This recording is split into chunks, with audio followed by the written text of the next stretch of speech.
Hey there, and welcome back. If you have come here tonight ready to be carried somewhere, settle in. Let your head find the pillow you mean to keep it on. Let the blanket rest where you want it to rest. Close your eyes if you would like to, or leave them open in the dim of wherever you are listening from. Let your mind drift, just for a moment, to the idea of getting on a train at the end of a long day, finding the berth that has been made up for you, watching the lit window of the carriage as the city begins to slide away outside it, and lying down to sleep while 400 miles of country pass beneath you in the dark. That is the journey we are going to make tonight. The country we are going to cross is England in the late summer of 1888. The bed at the end of the night is in Scotland, and between here and there is the long ribbon of railway, the lit carriages, the gaslit stations passing in the dark, the engine and its crew working through the small hours, and the slow, steady rocking of the sleeper through the night. Wherever you are listening from tonight, I am glad you are here. If you are new to the channel, you might think about subscribing. It helps the long, quiet histories find the people who would want them. And in the comments, if you feel like it, tell me where you are listening from. Because the experience of being carried through the dark while the world sleeps around you is something the night sleeper gave the Victorians for the first time in human history, and it is something a great many of us still know in our own way. Anyone who has lain on a train or a coach or a plane and felt the country move beneath them while they let go of the day. Tonight you are going to do that in your imagination, in the company of an English railway in the 8th decade of its existence, on the route between London and Glasgow that the West Coast Company had been refining for 40 years, and that, in the summer we are about to step into, was the subject of the most famous railway drama the country had ever seen. We will get to that. For now, let me take you to the station. The year is 1888. It is late July.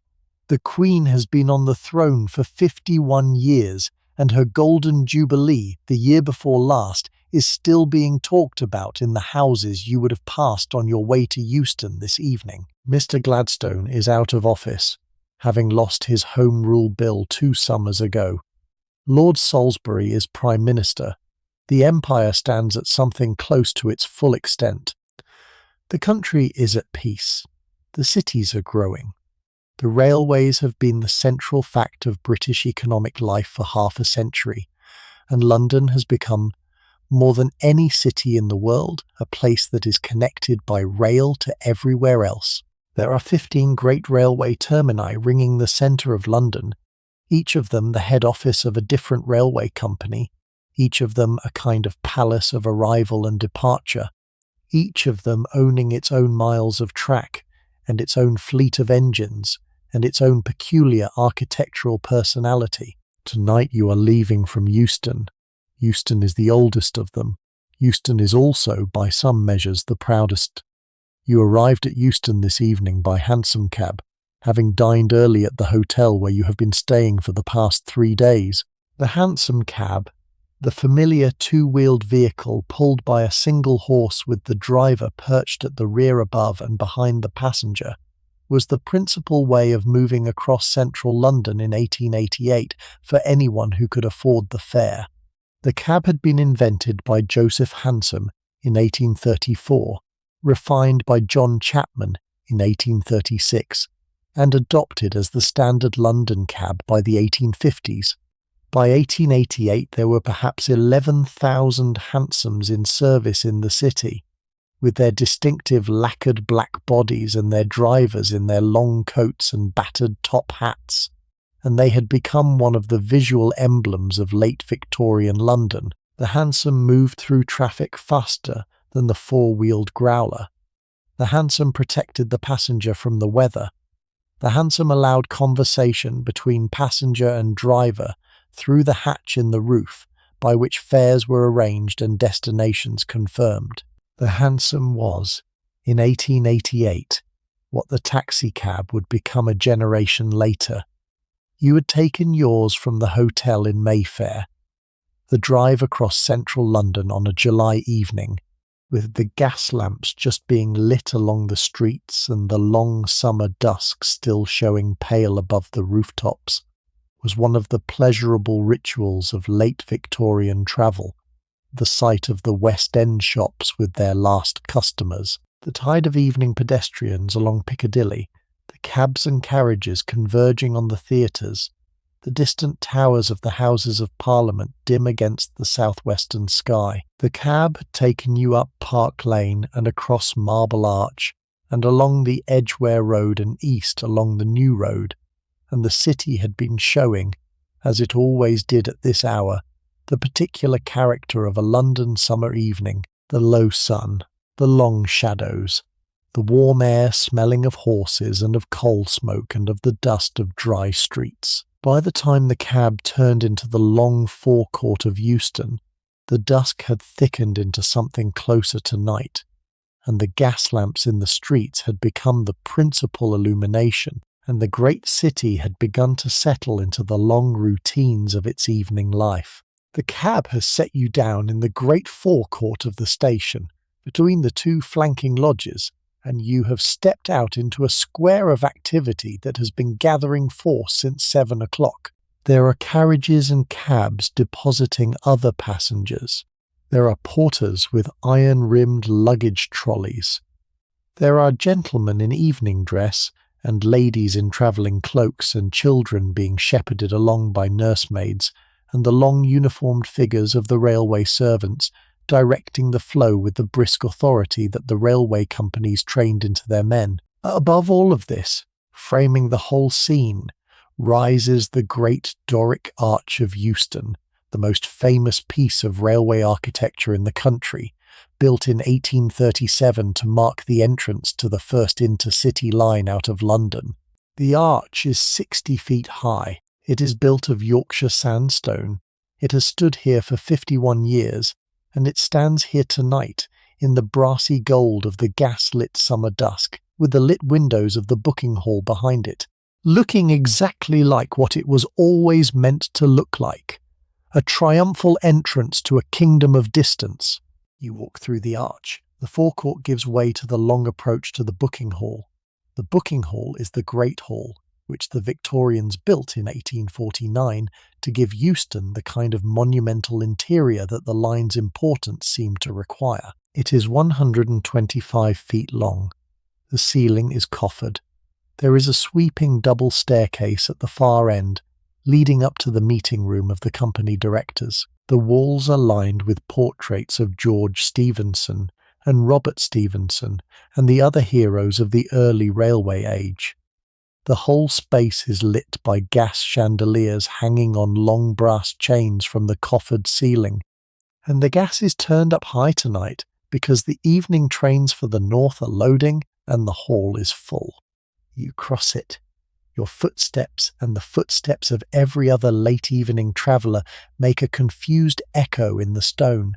There is a clock above the booking office that reads 7:25.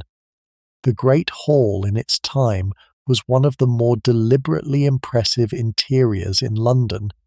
The architects had wanted the visitor entering Euston to understand, immediately, that the railway was a serious institution, that the journeys it offered were significant journeys, that the company commanding such a building was a company of national importance.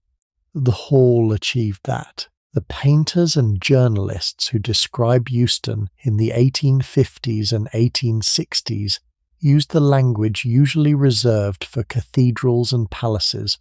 It was, they said, the gateway to the north of England and to Scotland, and the gateway had been built to a scale that matched the country it served. At Athena, you will, by 1888, be walking through a great hall that has begun to feel slightly worn around the edges. The gas chandeliers a little smoke-darkened, the carpet on the staircase a little threadbare, the brass fittings polished but no longer new. The hall has been in continuous use for nearly 40 years. It has been crossed by perhaps 100 million pairs of footsteps in that time. It has seen the departures and arrivals of 3 monarchs, of a dozen prime ministers, of the great writers and engineers and military men of the Victorian century. It has its own silent accumulation of history, and it remains in 1888 the principal entrance hall to the principal railway terminus of London, and the place where the night journeys to Scotland begin. You have your ticket already, bought in advance from the company's West End office. It is a first-class single to Glasgow Central, with a Pullman berth reserved in coach number 72. The ticket is on rust-coloured pasteboard, printed with the company's coat of arms, and the date stamped in dark ink. You have put it in your inner coat pocket, where it will be checked by the guard once you have boarded, and again when the steward makes up your berth, and again when the train reaches the border in the small hours, and a Caledonian railway inspector will pass through to count the through passengers. You have been told all of this by the booking clerk this morning.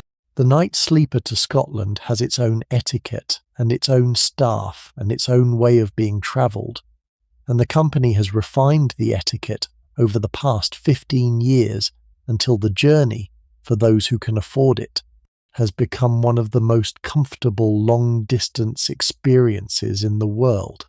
Beyond the booking hall, the station opens into the train shed. This is the part of Euston the Victorians had built and rebuilt over the past 40 years to handle the enormous traffic the line had grown into, and which by 1888 was reaching the limits of what the original plan could absorb. There are 7 platforms here. The roof above is iron and glass, blackened on the inside by half a century of locomotive smoke. The whole shed is dim where the smoke has gathered up under the roof, and brighter where the platform gas lamps and the lit carriages on the standing trains throw their illumination upward. The air smells of coal smoke and machine oil, and the warm metallic exhalation that locomotives at rest give off, the breath of the engines themselves, sighing as they wait to leave. There is a hiss, somewhere on the next platform, of steam being released from a safety valve. There is the regular bell of a hand trolley being wheeled past you.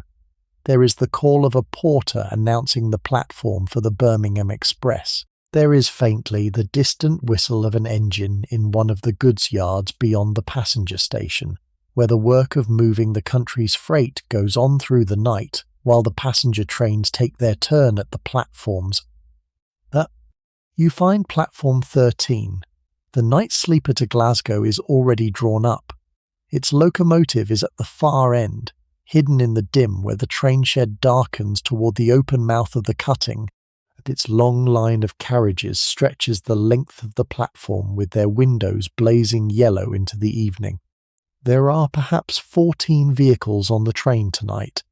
The Pullman sleepers are unmistakable in the line, longer, taller, more handsomely finished than the regular first-class carriages on either side of them, painted in the cream and brown livery that the Pullman Company had brought across from America, and that had become, by 1888, the visible badge of the most expensive train travel the country could offer.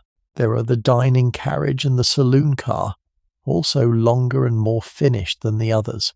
There are the regular first-class and second-class composites for passengers travelling shorter distances or in the cheaper grade. There is the brake van at each end. There is the post office sorting carriage, which the Royal Mail has hired from the company and fitted out for its night work, marked with the broad red band along its side that says it is on Crown service. The whole train, lit from inside through every window, looks tonight like a long line of warm rooms drawn up against the cool dim of the train shed, waiting to be set in motion. The locomotive at the far end is just visible if you walk a few paces forward. A web compound with its tall chimney and its high splashers and the brass safety valve cover polished to a soft gleam under the platform gas lamps. There is a wisp of steam from somewhere near the cab. There is a man in overalls walking around the engine with an oil can in his hand, checking the bearings of the leading wheels. The driver is leaning out of the cab and speaking to the shed foreman who has come down the platform with a clipboard. A boy with a broom is sweeping the platform ahead of the engine. The whole tableau, in the brassy gold of the gas-lit train shed at 7:45 on a July evening, is one of the iconic images of the late Victorian railway, and it is being assembled exactly as it has been assembled for every evening departure of the night sleeper for the past 15 years. You walk along the platform toward the front of the train. Your coach is number 72 near the dining car. Porters are loading luggage into the brake van. A guard with a green flag and a brass whistle is checking his watch. A railway servant in uniform is walking the length of the train, inspecting the gas lamps inside the carriages, making sure each one is burning correctly. A travelling postal worker is heaving a leather mailbag up the step of the post office carriage. The platform clock now reads 20 to 8. Departure is at 5 to 8. The bustle has the controlled urgency of a station that has been dispatching the night train to the north every weekday evening for 15 years, and that knows exactly how long every part of the routine takes. You have time. You walk slowly. You let yourself look at the train. There is a particular pleasure in this kind of looking, which the regular night sleeper passengers came to recognize over the years. You stand on the platform with your bag on the trolley beside you, and you take in the long line of lit carriages, and the great dim form of the locomotive at the head of them, and the activity of the railway staff up and down the platform, and you let yourself be in the moment of departure that has not yet come. The journey is about to begin. The bed is about to be lain in. The country is about to begin to roll past the window. But for these few minutes, you are still in London, still on the platform, still poised between the day that is ending and the night that is opening. And the poise itself is a small pleasure that you can recognize as you stand there. The Victorians had a feeling for these moments. The painters of the railway scene knew it. The novelists who wrote departure scenes knew it. And the regular travellers who used the night sleeper knew it well. The suspended minute on the lit platform before the train would take them away with the city behind them and the dark country ahead. And the journey not yet quite begun. This is one of the great visual pleasures of being a railway traveller in the late 19th century, and it is one that has been almost entirely lost to us in the age that came after. To stand on the platform of a great terminus while a long train waits to leave, with its locomotive simmering at the head of it, and its lit carriages stretching back into the gloom, and its passengers boarding in their travelling clothes, and the railway staff working through the visible last rituals before departure, is to be at the centre of one of the most coordinated and most romantic forms of transport that human beings have ever devised. The Victorians knew this. They wrote about it. They painted it. They photographed it as soon as the technology allowed. The image of the lit train at the platform, ready to set off into the night, is one of the central images of the period, and it is one that anyone in 1888 who travelled by sleeper to Scotland would have stopped to look at. Just as you are stopping now, you reach coach 72. The Pullman steward is standing at the open vestibule door, in his white linen jacket, with the silver badge on his lapel that says he is in the company's service. He is a man of perhaps 40, dark-haired, alert, with the practiced civility of someone who has been doing this work for 15 years and who has learned that the night sleeper to Glasgow runs best when the steward keeps everything moving, without ever appearing to hurry anyone. He nods to you. He asks for your name. He checks it against the list in his hand. He says, "Good evening, miss. Your berth is the second on the right. The bed is made up. The lavatory is at the far end. And we will be away in 15 minutes. He stands aside to let you board. You step up into the carriage. The step itself is a small physical moment that the regular Pullman passenger came to know. The cast iron tread at the bottom, the brass handrail polished by 10,000 hands, the slight upward lift required to get from platform level to vestibule level, the first impression of the warm interior air on your face after the cool air of the train shed. The vestibule has a polished brass door fitting and a small mirror on the bulkhead opposite the entrance, in which you catch a glimpse of yourself as you enter your hat, your travelling cloak, the tired face of someone who has spent 3 days in London and is now going north. You step past the mirror into the corridor proper. The corridor is carpeted. The gas mantles are turned to half. The smell is the smell of any well-kept Pullman at the start of a journey. Beeswax polish on the mahogany, fresh laundry from the made-up berths, a faint trace of the steward's bay rum, and underneath all of that, the warm, dry air of the heating system, which has been running since the train was prepared this afternoon. The interior of a Pullman sleeper in 1888 is something the Victorian travelling public regards as among the closer experiences to luxury that the railway age has produced. The carriages were designed in Chicago in the late 1860s by an American carpenter and building mover named George Mortimer Pullman, who had decided that the existing American sleeping cars were not nearly comfortable enough. The first Pullmans ran in the United States in 1865 on the funeral train of Abraham Lincoln. By 1873, Mr. Pullman had crossed the Atlantic with a contract for the Midland Railway. The LNWR had followed within the year, and the white-jacketed Pullman stewards have been a feature of the West Coast night services ever since. The carriage you are stepping into now is one of the results.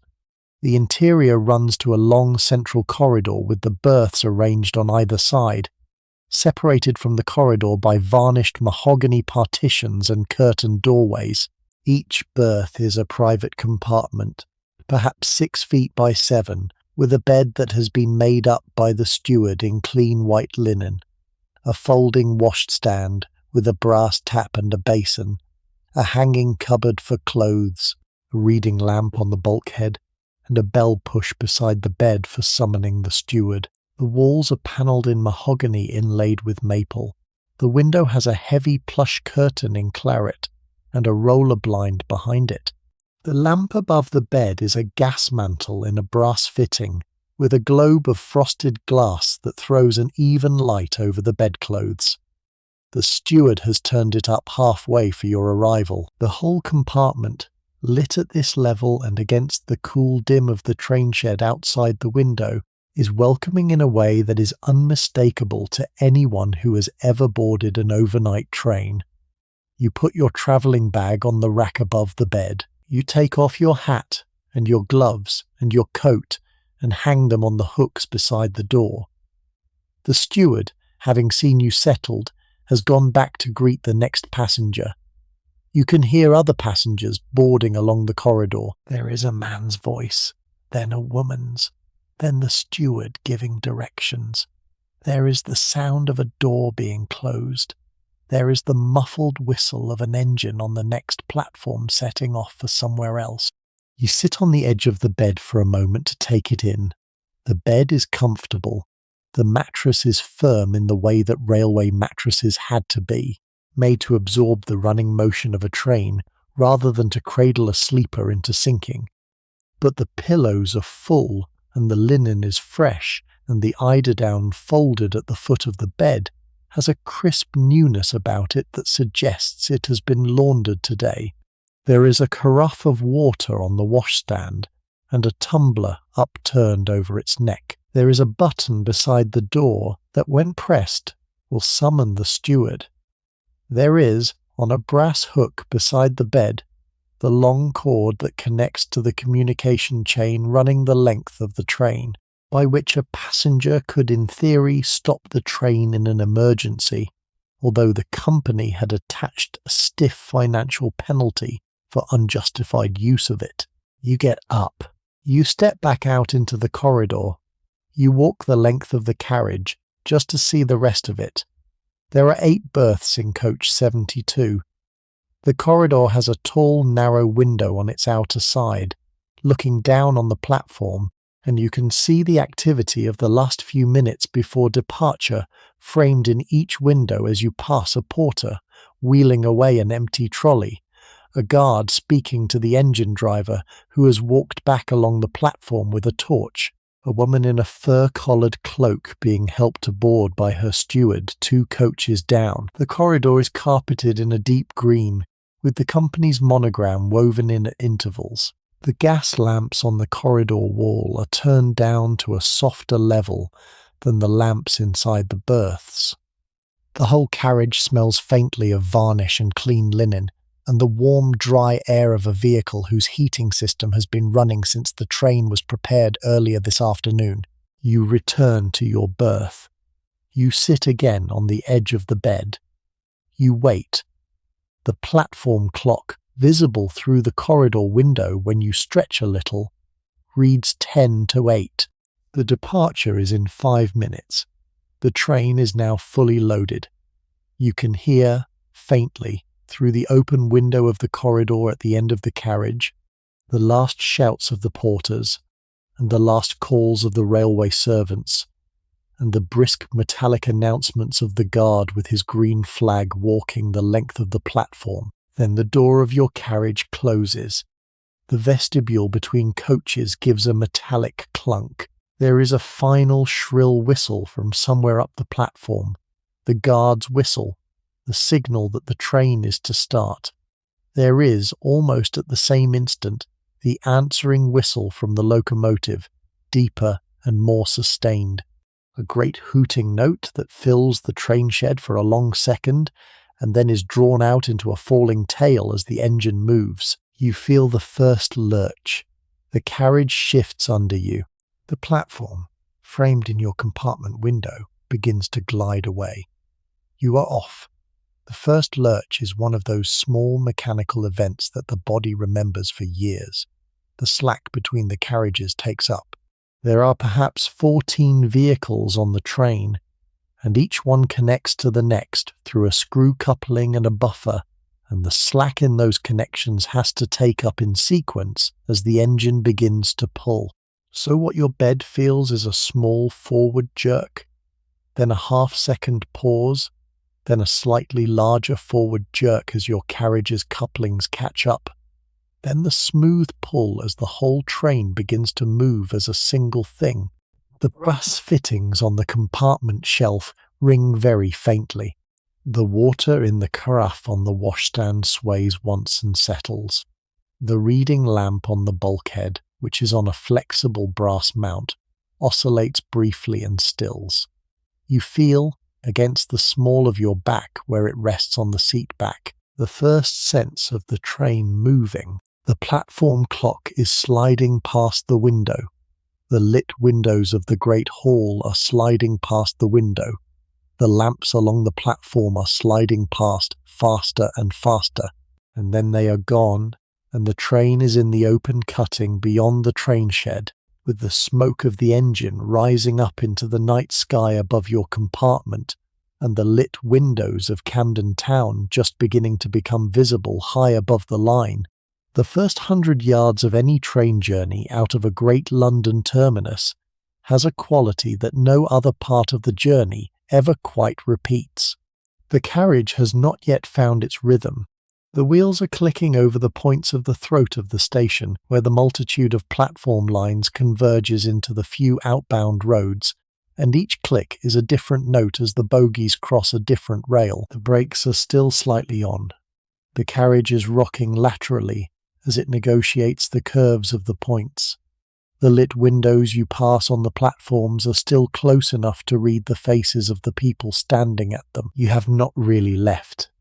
You are still, in some sense, inside Euston, even as Euston begins to release you. Then the points are crossed, and the engine takes hold of the train properly, and you feel the wheels settle onto a single straight road, and the carriage begins the long, shallow climb up Camden Bank that is the first work the locomotive has to do every time it leaves Euston for the north. Camden Bank is a rise of 1 in 70 for nearly a mile, climbing out of the cutting that the engineers had to dig in 1837 to bring the line into Euston without disturbing the houses of Camden Town above it. In the first decades of the railway, the gradient was too steep for the early locomotives, and the trains had been hauled up the bank by stationary cable engines housed in 2 great chimneyed buildings at the top of the climb. The cables had been removed in 1844 once the locomotives became powerful enough to manage the gradient under their own steam, but the engineering inheritance of those first years is still visible to anyone who looks for it. The depth of the cutting, the high retaining walls of brick on either side, the bridges high above your head where the streets of Camden cross the line. Tonight you are being pulled up the bank by a Webb compound passenger engine, one of the locomotives the company built in their own works at Crewe, with a crew of 2 men on the footplate who are working hard at this stage of the journey to get the long heavy train moving up the gradient. And you can hear, faintly through the carriage walls, the deeper note of the engine as it labours. The carriage windows show through the fogged glass the cutting walls passing on either side, then the bridges, one after another, throwing their dim shadows across your compartment as the train passes beneath them. Then the tops of the houses of Camden, lit windows here and there, families at supper, gas lamps in the streets above. Then the cutting opens out as the line crests the bank, and you are running through the goods yards of Camden, vast in the dim, with the long lines of standing wagons and the lit windows of the wagon shed offices and the shapes of locomotives at rest in the dark. The line flattens, the engine eases. The train begins to gather speed over the level out toward Primrose Hill. Primrose Hill itself rises to the south of the line as you pass it, a green dim hump against the lit haze of the city beyond, with 1 or 2 stars now visible above it in the deepening blue of the sky. The summer sky is still showing the last grey of the evening at this latitude in late July, and will continue to show that residual light, weakening as the train moves north for nearly another hour. The carriage rocks comfortably. The wheels are clicking now in the long, even rhythm of a train at running speed, the click of the rail joints coming under the wheels at intervals that begin to sound, after a few minutes, almost musical. You will hear that sound for the next 10 hours. It will be the constant background of the journey. By the time you have settled into your bed, it will already have become inaudible, the way the noise of the sea becomes inaudible to those who live by it.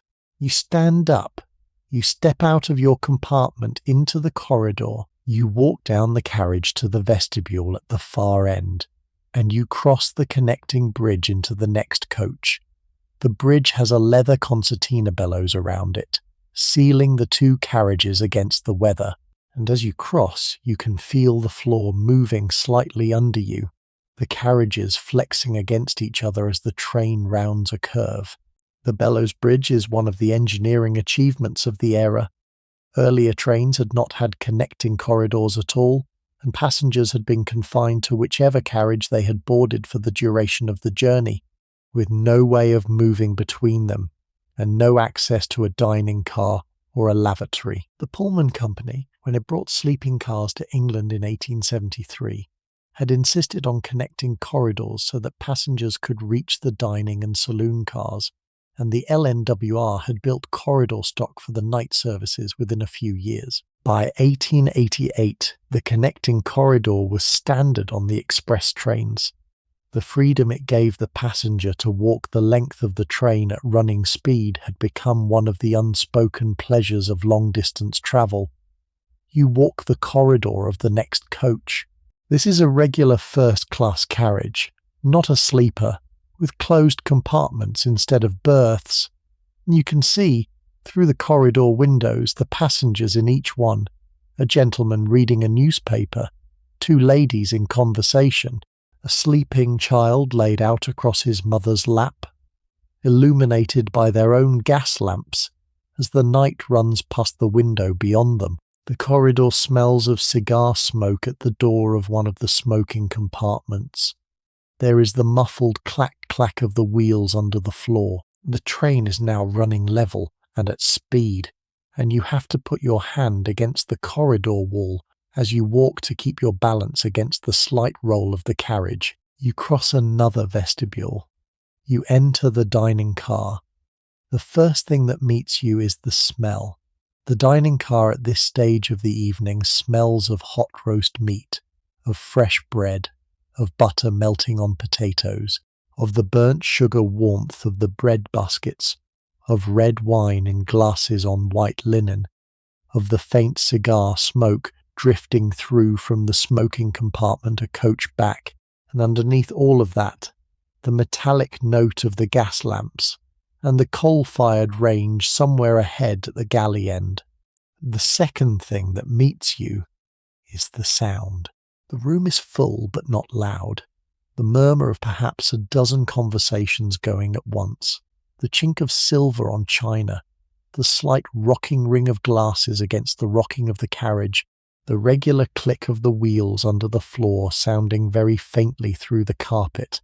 The third thing that meets you is the light.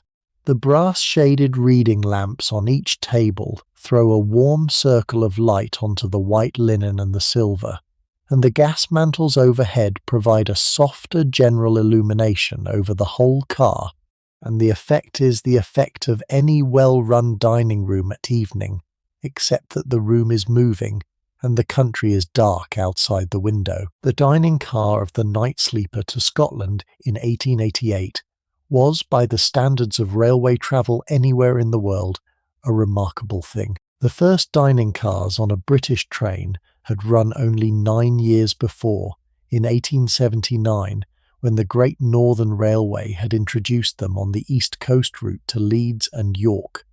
The LNWR had followed within 3 years. About 1888, the dining cars on the West Coast night service had been refined into something approaching the standard of a good London restaurant. The carriage tonight is 45 feet long and finished, like the Pullman sleepers, in mahogany and brass and varnished maple.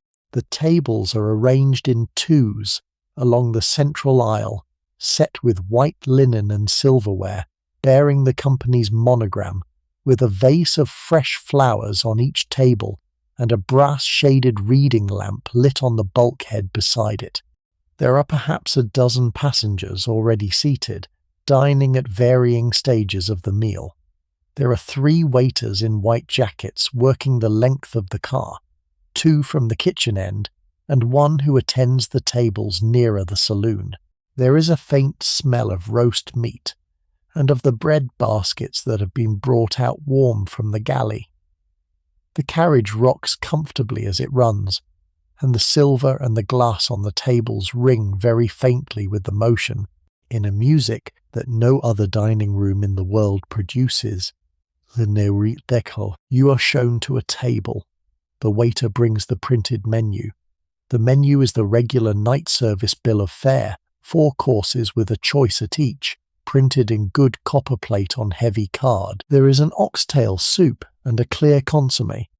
There is a roast saddle of mutton from the company's own farm at Wolverton, a fillet of beef in a Madeira sauce, a poached salmon from the Tweed, and a fricassee of chicken. There is a savoury course, a Welsh rarebit, a devil of kidneys, a bone marrow on toast, an anchovy paste.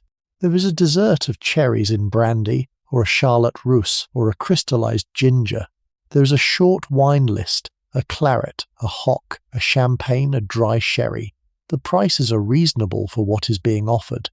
The whole bill of fare has been refined over the previous decade by a long succession of company chefs in consultation with the directors of the Pullman Company, until it represents a reasonable consensus on what passengers travelling overnight at first-class fares should expect to find on their plates between London and Crewe. You order the soup, the salmon, the savoury, and a glass of the hock. The waiter takes the order. He is back within 4 minutes with the soup. The soup is hot and seasoned and tastes of long-simmered beef and root vegetables. The bread is fresh. The hock is cold and cleanly dry. You eat without hurry. The window beside you shows the dim summer countryside passing outside. The train is now running through the country beyond Watford, with the woods of Hertfordshire dark against the paling sky and the lights of the villages flashing past at intervals. There is a station, lit and empty, that flashes through the window without the train pausing. There is the hooting whistle of the engine warning a level crossing somewhere ahead. There is the regular click of the wheels. The salmon arrives. It is poached in a court bouillon and served with a hollandaise that has been made in the carriage's galley, not 10 minutes before. There are buttered new potatoes beside it. The fish has the firmness and the flavour of a Tweed salmon that was alive in the river 2 days ago and has been brought down to London by the morning train and prepared by the company's chef this afternoon. You eat it slowly. The galley of the dining car, which you cannot see from your seat, is a working kitchen 10 feet by 6 fitted into the end of the carriage. The chef stands with his back braced against the bulkhead, the rocking of the train absorbed through his knees. The coal-fired range is hot in front of him. A copper saucepan of hollandaise is being whisked over a low flame, the steel whisk moving in a continuous figure 8 that keeps the sauce moving even when the carriage takes a curve. The salmon is just out of the court bouillon on the side, the skin being lifted off with a wide knife. The bread for the next round of tables is in the warming oven on the right. The salt pork that will go into the breakfast hash is hanging in muslin from a hook in the corner. A second cook chops shallots at a board fixed to the working surface. A boy washes plates at the sink in a continuous stream. The dirty's coming in from the waiters. The clean's going back out. The boy's hands red from the hot water. The galley smells of stock and butter and steam and coal smoke and the faint kerosene of the trim on the gas lamps. It is a working kitchen producing a 4-course dinner for 30 diners on a vehicle moving at 50 miles an hour over imperfect track. And the chef has trained for this for 15 years. The man can plate a hollandaise on a rocking surface without losing a drop. The skill is considerable and entirely invisible to the diner at the table, who simply receives after 17 minutes a salmon in a yellow sauce that tastes of butter and lemon and was alive in the Tweed 2 days ago. The company's farms at Wolverton supplied much of the fresh produce for the dining cars. The LNWR had bought the agricultural estate at Wolverton in the 1840s when it built its carriage works there, and through the second half of the 19th century, the farms had been developed into a substantial agricultural operation, supplying meat and dairy and vegetables and eggs to the company's dining cars and to the kitchens of the major company hotels at Euston and Liverpool, at Street and the Great Northern Termini. The mutton you might have ordered tonight came from Wolverton. The butter on the table came from Wolverton. The eggs in the morning early breakfast will come from Wolverton. The whole catering operation of the LNWR was, in this sense, vertically integrated as the most ambitious of the late Victorian companies sometimes integrated themselves, owning the production, the processing, and the distribution of their own food, as well as the trains on which it was served. You let yourself look around the carriage between mouthfuls. The other diners are a mixture of the kind you would expect on the night sleeper. A stout man in evening dress dining alone with a bottle of claret, a married couple, a few tables further down talking quietly, a younger man with a moustache reading a book propped against the cruet stand, an elderly lady in widow's weeds being attended to with extra care by the waiter, who knew her from previous journeys. The carriage is a slice of late Victorian travelling society, gathered for 2 hours over dinner before each one returns to a separate berth, and the train carries them all together through the dark. The train, while you are eating, is running through the long, shallow valley of the Gade, and then crossing the watershed into the Bulban Valley, and then dropping into the Tring Cutting, which is the great engineering work of this part of the line. The Tring Cutting is 2.5 miles long, and at its deepest point is 57 feet below the original surface of the Chiltern Hills. For the 2.5 minutes the train is inside the cutting at this speed, the country outside the window stops being country and becomes a steep chalk slope on either side of the line, lit irregularly by the spill of the carriage windows, with the night sky reduced to a strip of darker dark above. The acoustic of the carriage changes.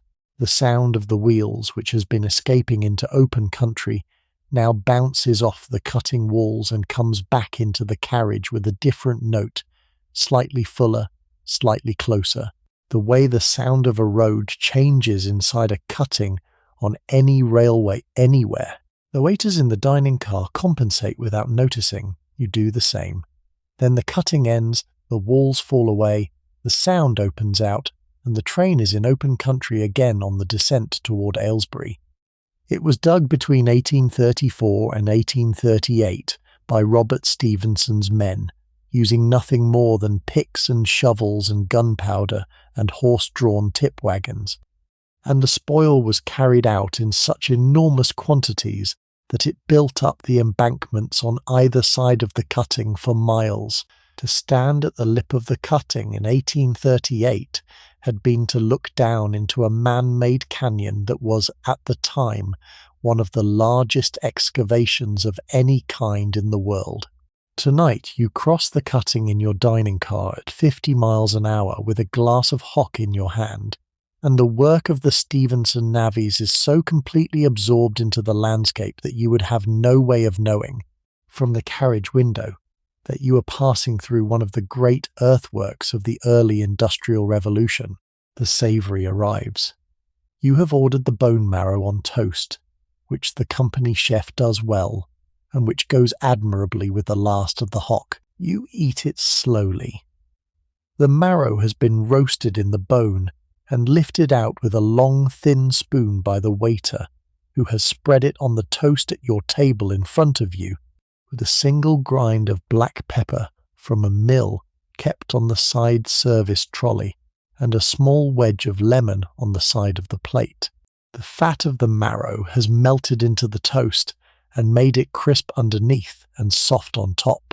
The taste is rich and faintly mineral, balanced by the bitterness of the toast and the dry edge of the last of the hock.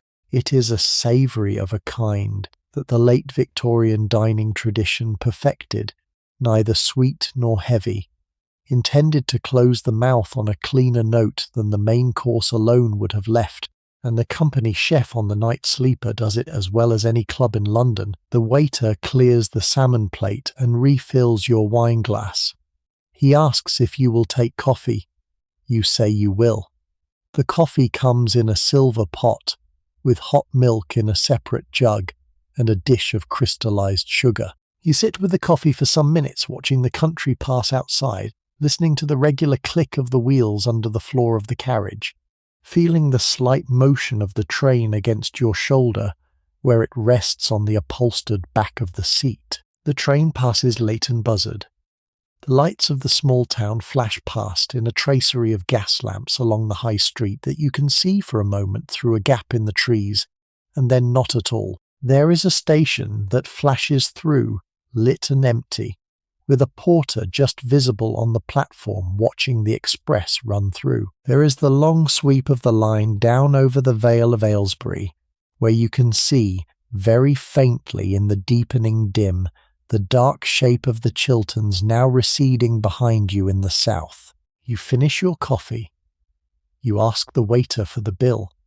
He brings it on a silver salver, with a brass pencil for signing. You add the gratuity. You sign your name. You stand up, unsteady against the running motion of the carriage, and you make your way back along the corridor toward your own coach. The walk back from the dining car to the sleeper, in the late stage of an evening dinner on a long-distance express, is one of the unsung pleasures of train travel that the Victorians had invented, and that again has been almost entirely lost in the transport of the modern era. You walk the carpeted corridors with the train running at speed beneath your feet, past the lit windows of the closed compartments, past the hatch where the waiters from the dining car are washing the dishes in their galley, past the smoking compartment where the gentleman in the evening dress is now established with a cigar and a glass of brandy. You can hear, faintly under the regular wheel noise, the deep working note of the engine at the head of the train, and you can hear the deeper hooting whistle as the engine warns the next signal box that the night sleeper is coming. You feel the train roll through a long curve, and you put your hand against the wall to balance, and you feel the warm, dry air of the heated corridor on your face, and you feel for a moment what it is to be inside a moving lit world that is being pulled through the dark by the work of men you have never seen. You pass, as you walk, the saloon car. The saloon car is the public space of the train, where passengers can sit in upholstered armchairs at small tables and read or write or converse for the hour or two between dinner and bedtime, and tonight it has perhaps a dozen passengers in it. There is the elderly lady from the dining car, now sitting with a book in a leather chair beside the lamp. There is a younger man with a writing case open in front of him on a table, evidently composing letters to be posted at Crewe. There are two gentlemen in evening dress at another table, deep in conversation over a bottle of port. There is a woman in a shawl reading a newspaper.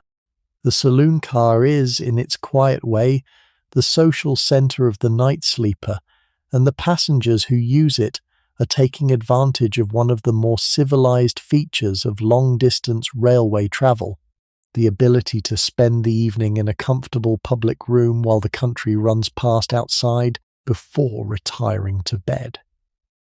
The lamp in the elderly lady's corner throws a circle of warm yellow over her book and her face and the velvet of her chair. The pages of the book turn at regular intervals. She is reading a novel trollop, by the look of the marbled binding, which would be appropriate to her age and her style.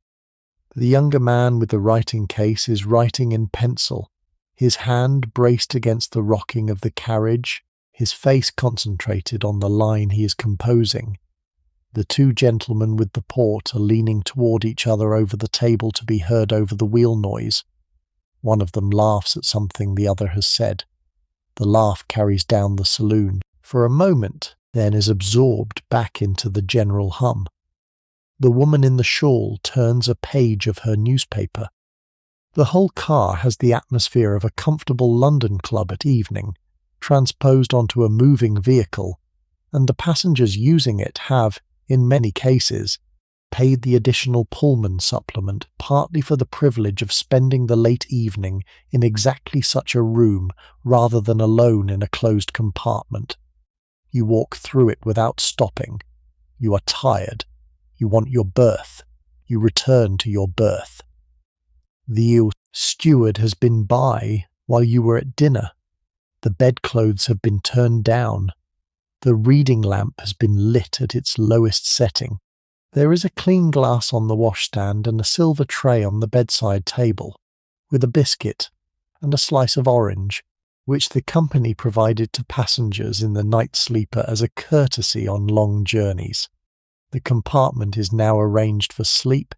You undress. You hang your travelling clothes on the hooks. You wash your hands and face at the brass tap of the washstand with the clean, cold water that the company has piped to every Pullman compartment from a tank above the carriage roof. You put on the night clothes you brought with you. You sit on the edge of the bed for a moment, brushing out your hair, and you can see, in the dim of the compartment with the reading lamp at its lowest, your own reflection in the dark window over the bed, and beyond your reflection, the unseen country of England passing in the night. It is now 9:20. The train has been running for an hour and a half. The dining cars will be served for another hour until the train reaches Stafford. After that, The dining car will be detached at Crewe for use on the morning trains, and the train that continues north will be a sleeping train only. The waiters will go to their own berths in a service car at the rear. The kitchen staff will close down the galley and go to their bunks. The first-class day passengers will retire to their compartments and sleep upright in their seats, as long-distance travellers had been doing since the railway began. The Pullman passengers will retire to their berths. The train will become quieter. The night will deepen. You get into bed. The sheets are clean and crisp. The eiderdown is heavy and warm as good railway eiderdowns were. The pillow is firm under your head. You pull the curtain over the window beside the bed, blocking out the lit reflections, leaving the compartment in the low warm dim of the reading lamp. You reach up and turn off the lamp. The compartment goes dark, except for the very faint glow of the gas mantle in the corridor outside, which will burn at low intensity all night. You lie back. You feel the bed beneath you and the carriage rocking and the rail joints clicking under the wheels, and the train moving through the country at 50 miles an hour, and the engine at the head of it pulling you north. The first few minutes of lying in a Pullman berth have their own character that the regular night sleeper passengers came to recognise. The body, having spent the day upright, lets itself down into the horizontal with a deeper kind of letting go than it manages in a stationary bed. Motion of the carriage which had registered against your standing balance now registers against the long line of your spine, and the small rolls and pitches of the train get absorbed by the mattress and the pillow rather than by your legs. There is a different gravity in a moving bed. The body recognises it within minutes and begins to surrender to it. You can hear, very faintly, the steward moving along the corridor. He is making his rounds, checking that each berth has settled, that each passenger has the curtain and the lamp arranged. He passes your door without stopping. You hear the quiet footstep, the faint clink of his bell key against the leather of his belt, the slight whisper of his white jacket against the corridor panelling, and then he is gone toward the far end of the carriage. The corridor is quiet again. The gas mantle outside your door burns at its low setting. The carriage rocks. The wheels click. The train carries on north. You become aware, after another minute or two, of the regularity of the rail joints. The line in this stretch has been laid in standard 60-foot lengths, and the wheels of your carriage strike each joint with a click that comes at 55 miles an hour at intervals of about 3/4 of a second. The two bogies of the carriage strike the joints in succession, the leading bogie first, then a fraction of a second later the trailing one, so that what your ear receives is not a single click, but a kind of double click, a quick rhythmic pattern that repeats over and over with the regularity of a metronome. The body, lying on the mattress, begins to use the pattern as a pulse. The breathing slows to match it. The eyes close more easily. The mind, which had been holding the day, begins to release it.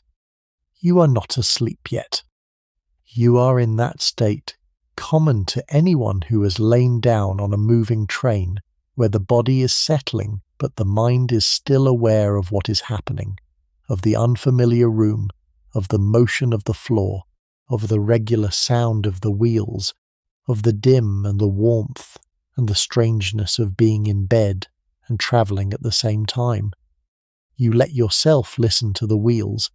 The click of the rail joints comes at intervals of about a second, depending on the speed and the length of the rails laid down at this stretch of the line. And the click is regular enough that the body begins, after a few minutes, to use it as a kind of pulse. You feel your breathing slowing to match it. You feel the carriage rocking very slightly against the suspension in a motion that is not quite gentle, but is regular enough to become reassuring. You feel against the back of your neck the firmness of the railway pillow. You feel against your body the weight of the eiderdown. You feel against the soles of your feet through the bedclothes the faint vibration of the running gear under the carriage floor. This is the state in which the sleeper passenger lies on the night train to Scotland at 9:30 on a July evening in 1888, while the train carries her north toward the country she has not yet seen and the morning that is coming. It is a state that the Victorians had invented. It had not existed before the railway. There had been no way, before this, for a person to lie down in a bed in London and wake up in the morning 400 miles away with their body rested and their clothes unrumpled and their mind clear. The night sleeper to Scotland was the first form of human travel that allowed sleep itself to be the means by which distance was crossed, and it produced, in those who used it, a new emotional state, the feeling of letting go of one geography and being delivered, while you sleep, into another. You let yourself begin to drift. The compartment is dark. The corridor beyond the door is dimly lit. The night is opening around you. The train carries on. The wheels click. The carriage rocks. The engine pulls. You are going to Glasgow in your sleep, and the train and the country and the night will deliver you there before breakfast. There are perhaps 36 Pullman berths over the 4 sleeping cars on tonight's train, and the steward will have shown each one of them to a passenger between 7:30 and 7:15 this evening. Among those passengers, if you walked the corridors at this hour and could see through the curtain doors into the compartments, you would find a representative slice of the people who had reason to travel between London and Glasgow overnight in the high summer of 1888. There would be a senior banker travelling north to inspect a Glasgow branch. There would be an engineer attached to one of the great Clyde shipyards, returning from a meeting with the Admiralty in Whitehall. There would be a barrister briefed for a case at the Court of Session in Edinburgh, who had taken the West Coast train as far as Carlisle, would change there for the Edinburgh service. There would be the wife of a Scottish landowner returning from the London season, with her maid in a less expensive berth 2 carriages back. There would be a wool merchant from the borders who had been at a trade meeting in the city. There would be a young man who had just been articled to a Glasgow law firm and who was returning from his interview. There would be a member of Parliament for one of the western Scottish constituencies, going home for the parliamentary recess. There would be a clergyman on his way to a brother's funeral. There would be an elderly lady in widow's weeds, travelling alone, on her way to spend the autumn with married children in a Lanarkshire town. These are the kinds of people the night sleeper carried. The fares were not cheap. A Pullman berth from London to Glasgow in 1888 cost something in the order of £2.10, which was the better part of a working man's monthly wage, and the passengers therefore tended to be drawn from the comfortable professional and merchant classes rather than from the working population. But the passengers were not by any means exclusively the very rich. The genuinely rich travelled in their own private carriages, hired or owned, attached to whatever express train suited their plans.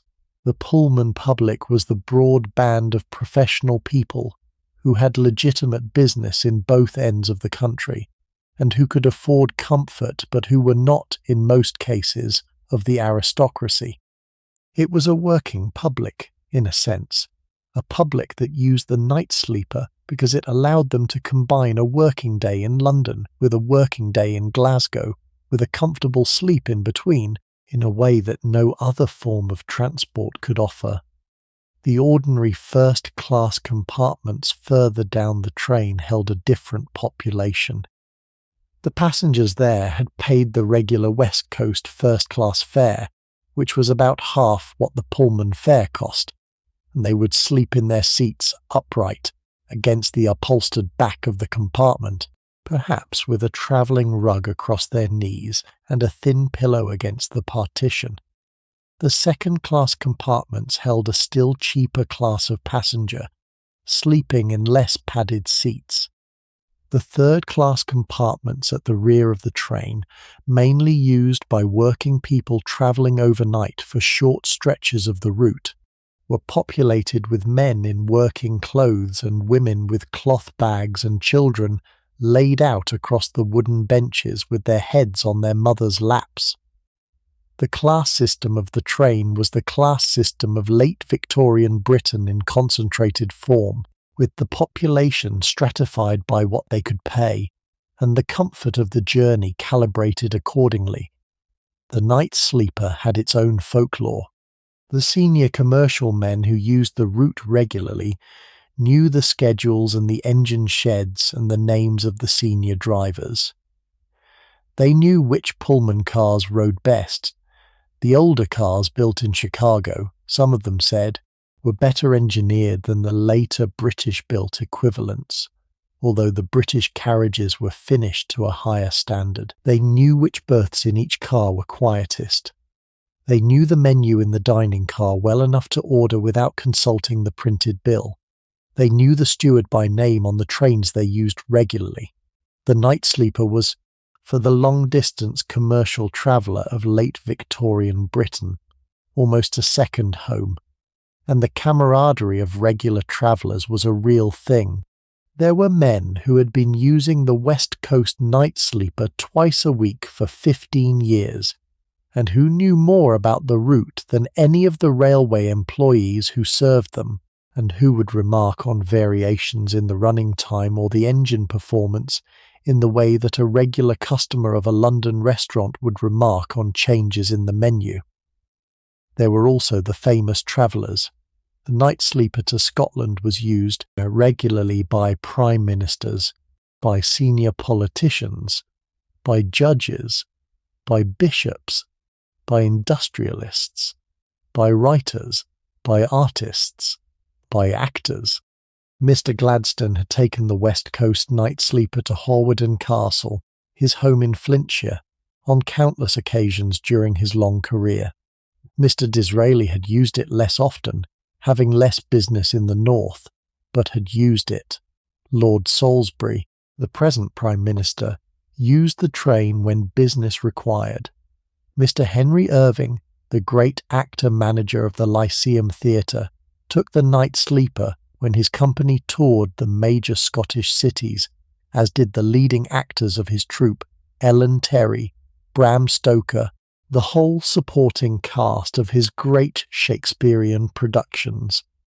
Mr. Arthur Conan Doyle, who was at this date a young Edinburgh-trained doctor practising in Southsea and beginning to publish the Sherlock Holmes stories, had crossed Britain by night sleeper many times in his student years. Mr. Robert Louis Stevenson had used the route in his lifetime, although by 1888 his health had taken him to milder climates and he was abroad. The poet Algernon Swinburne, the painter John Everett Millais, the historian Thomas Carlyle, the novelist George Eliot, all of them, in their various lives, had crossed Britain in the dark in a Pullman berth between London and one of the Scottish cities, and had written about it in their letters or their diaries or their published works. The night sleeper, in this sense, was woven into the cultural life of the country. It was the train that the educated public knew. It was the train that the writers wrote about. It was the train that when a Victorian novel needed to move a character between London and Edinburgh in a single night, became the unspoken means by which the movement was accomplished. The novels of the period are full of characters arriving in northern cities in the morning, having travelled overnight by train, with the assumption that the reader will know exactly how the journey was made. The night sleeper was in this background way one of the central facts of late Victorian literary geography. You are now part of that geography. You are lying in a Pullman berth on a West Coast night sleeper in 1888, in the imagined company of a cross-section of late Victorian travelling society. The men and women in the berths around you have their own reasons for being on the train tonight, their own destinations, their own lives that will resume tomorrow morning when they get off at Carlisle or Glasgow. You will not meet any of them. The night sleeper was not generally a place for socializing. Most passengers ate in the dining car alone, or with their travelling companion, and then retired to their berths and slept. But you are sharing the train with them, and the train is carrying you all together, in the way that long-distance trains have always carried mixed populations of strangers in a temporary common condition. The line you are travelling tonight is the original. It is the first intercity railway in the world. It is the prototype on which every other long-distance line was modelled, and the company that runs it had built itself, by 1888, into the largest joint stock enterprise on earth. The London and North Western Railway, the LNWR, the Premier Line, as the company itself preferred to be known. The line out of Euston had begun life in 1837 as the London and Birmingham Railway, the first railway to enter London from anywhere outside it, the engineering achievement of Robert Stephenson, the son of George Stephenson, and the inheritor of the family genius for laying iron roads across difficult country. The Birmingham line had been completed in 1838, after 4 years of work that included the Tring cutting you crossed an hour ago, the Watford Tunnel, the Kilsby Tunnel further north, at the time the longest railway tunnel in the world, and the Great Viaduct over the Avon at Wolverton. The line had cost £5.5 million, which was an enormous sum in 1838, and which had nearly bankrupted the company before it earned a penny of revenue. But once the line opened, the receipts had exceeded every projection. Birmingham and London, which had been a journey of 2 days by stagecoach, were now connected in 5.5 hours. Letters could be exchanged between the two cities on the same day. Goods could move between them overnight. The northern manufacturing economy and the southern financial and political capital were, for the first time in history, in something resembling continuous communication, and the new line, more than any other single technical innovation, was responsible for it. In 1846, the London and Birmingham had merged with the Grand Junction Railway, which connected Birmingham to Liverpool and Manchester, and with the Manchester and Birmingham Railway to form the London and North Western.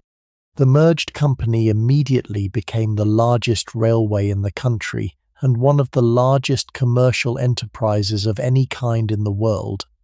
In the years that followed, the LNWR extended its main line northward through Crewe and Preston and Lancaster to Carlisle, and from Carlisle in partnership with the Caledonian Railway across the border into Scotland and on to Glasgow and Edinburgh. By 1850, the West Coast route from London to Glasgow was complete. By 1860, it was running multiple expresses a day. By 1880, it had become the principal artery of business and political life between the English capital and Scotland.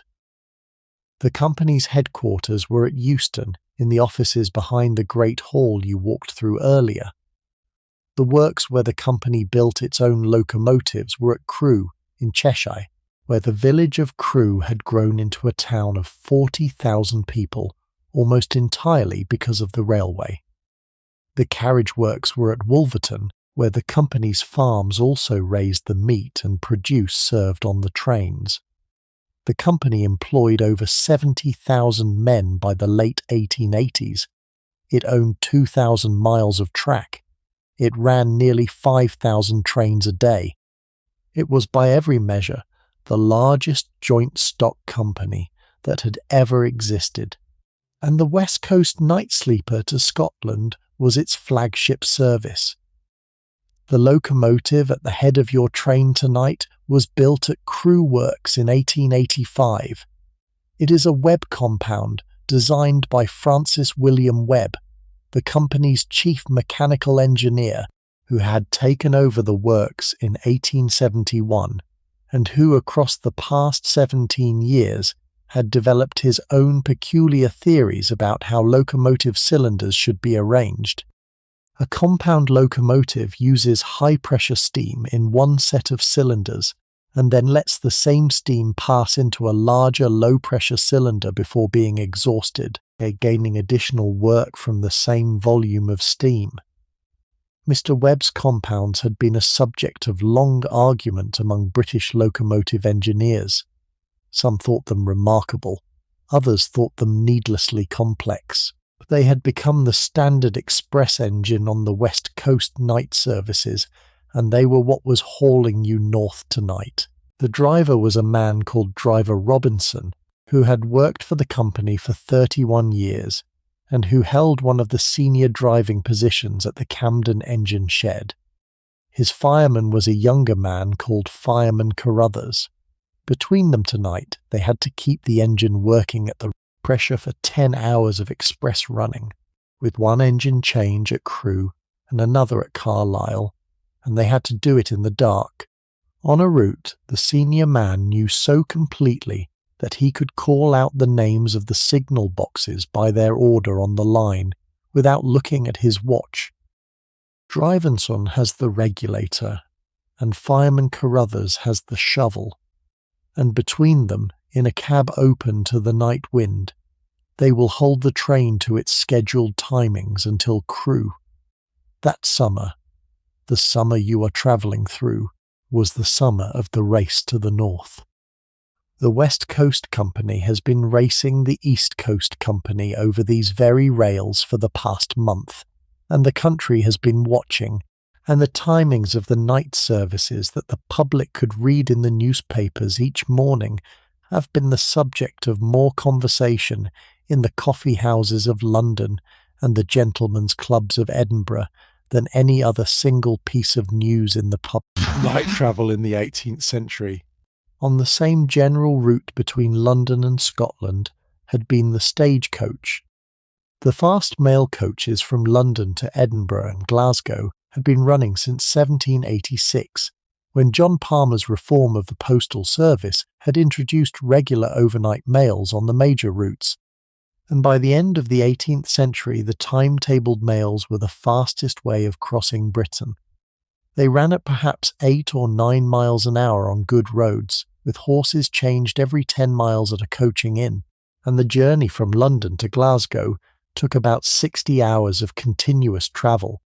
The passenger had to sit upright in the coach for most of that time, with whatever rest could be snatched in a moving vehicle on the rough roads of the period.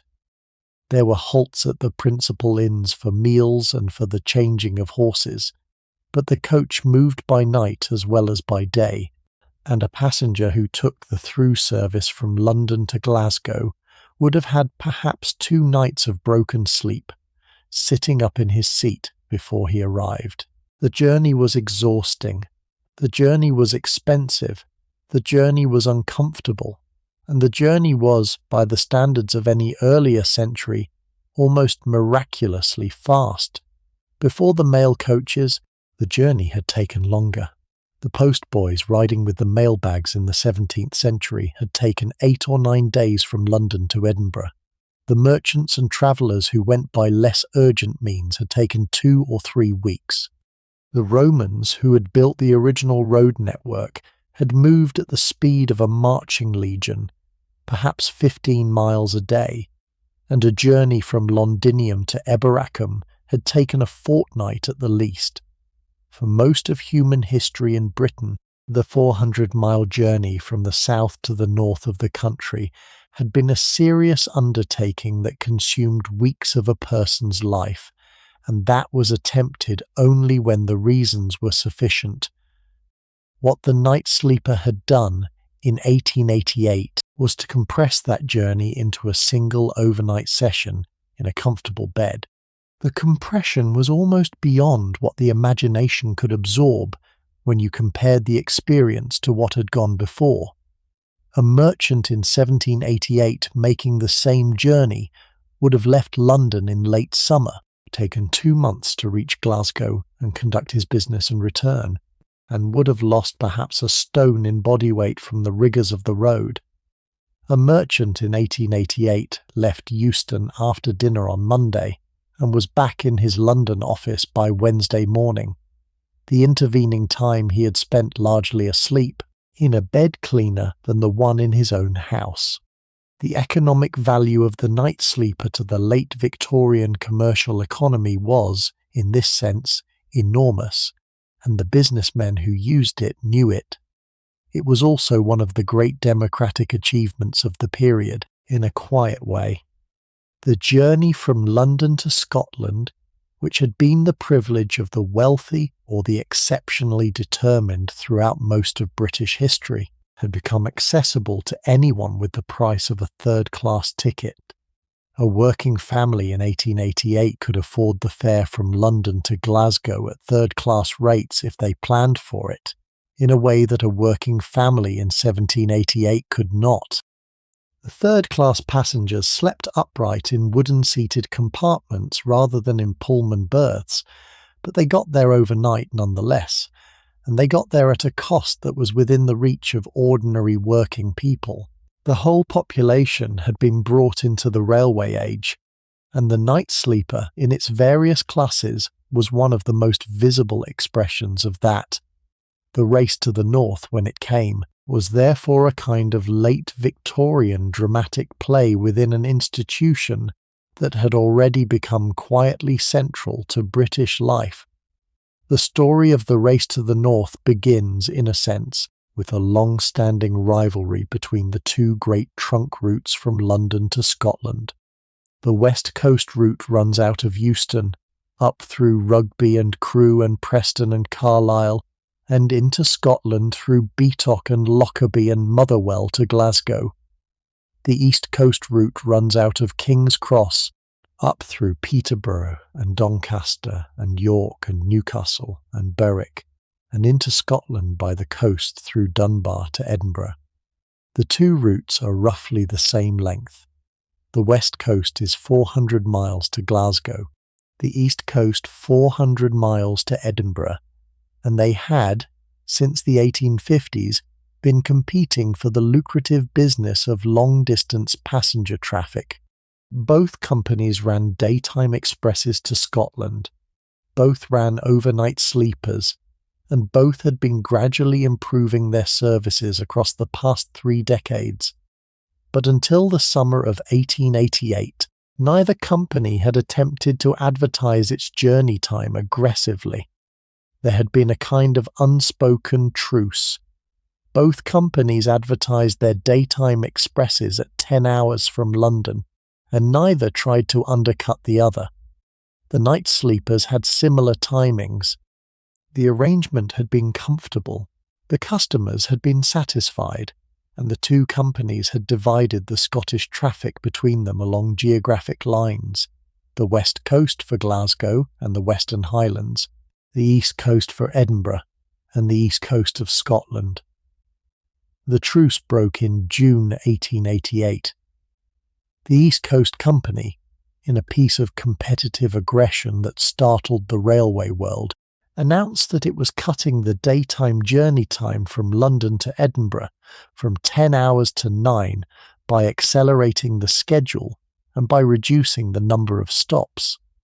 The West Coast Company, taking this as a direct challenge, responded by accelerating its daytime express to Glasgow.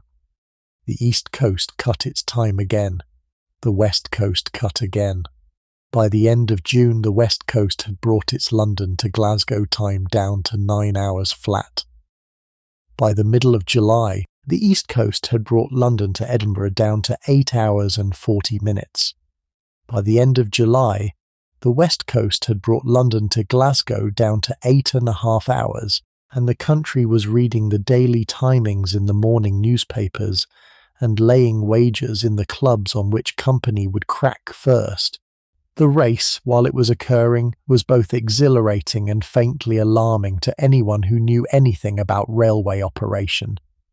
The schedules were being cut by the simple expedient of running the trains faster between stops with shorter dwell times at the stations, and a reduction in the number of stops themselves.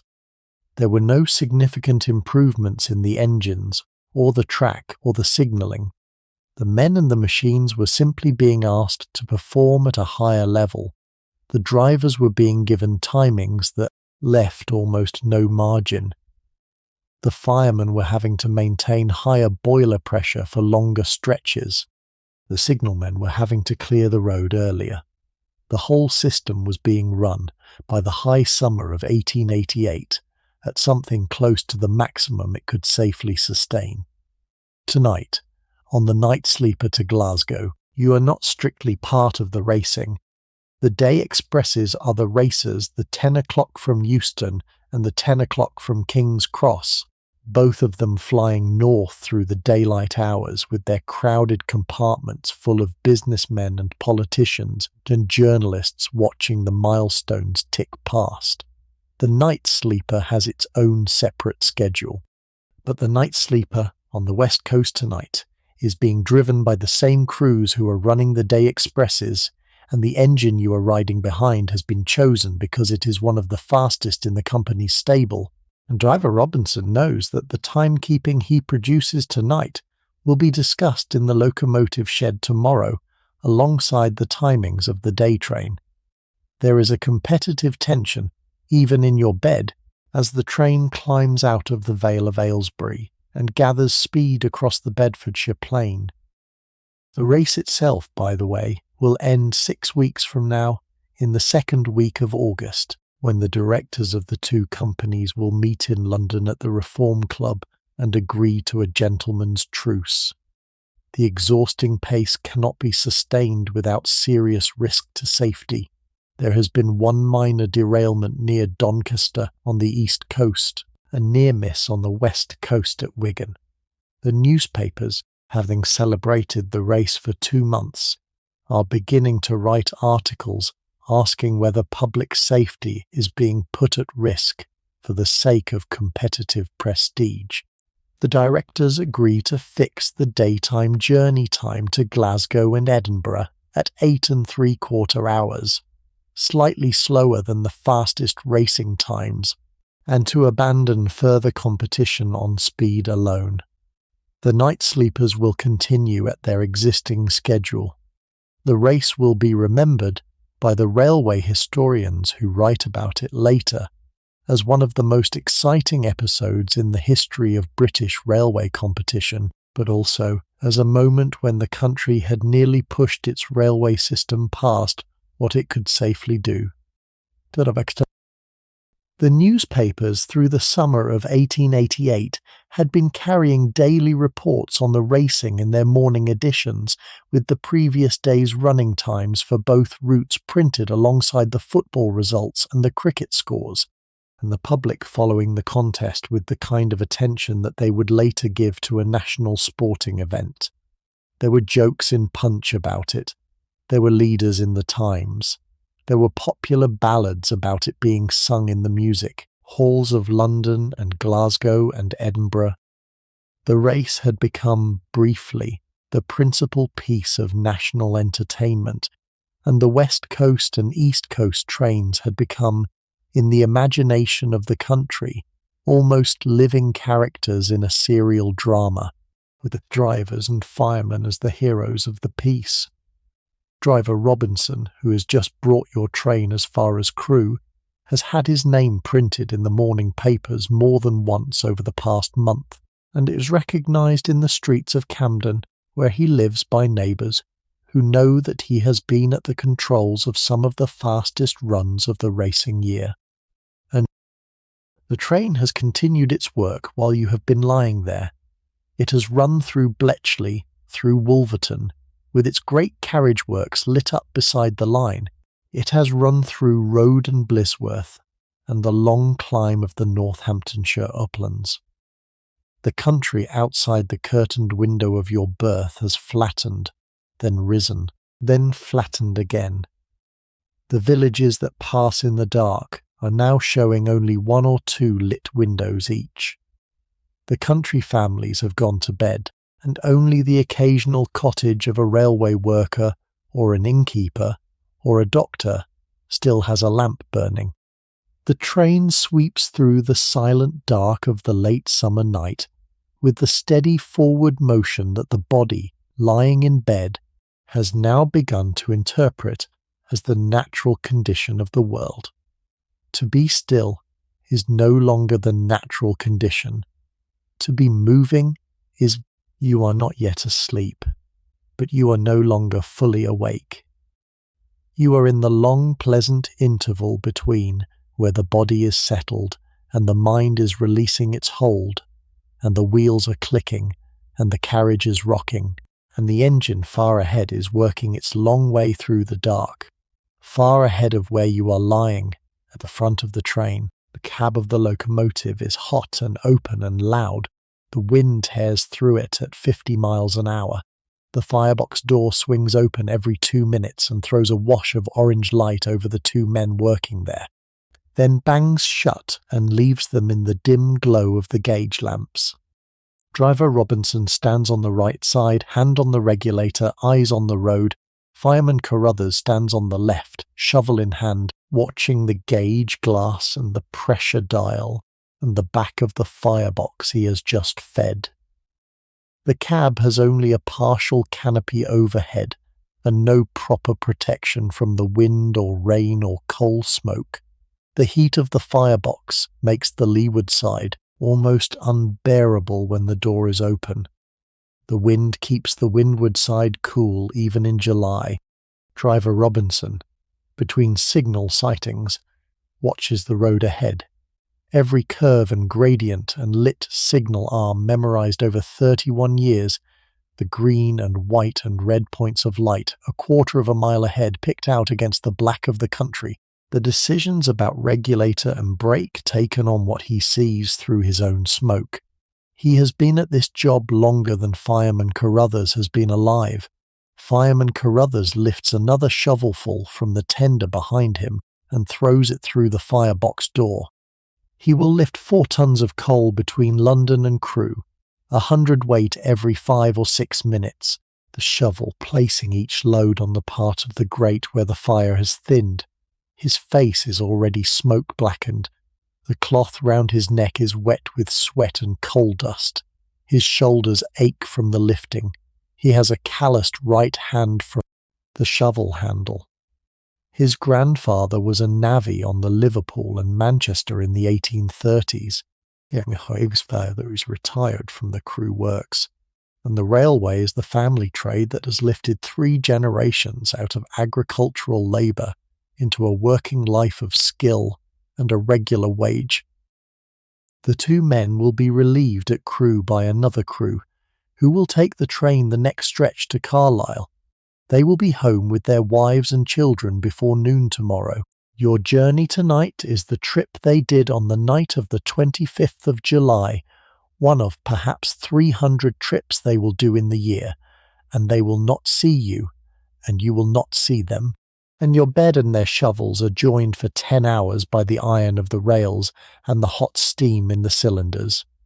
You sleep on it. You drift now for a while.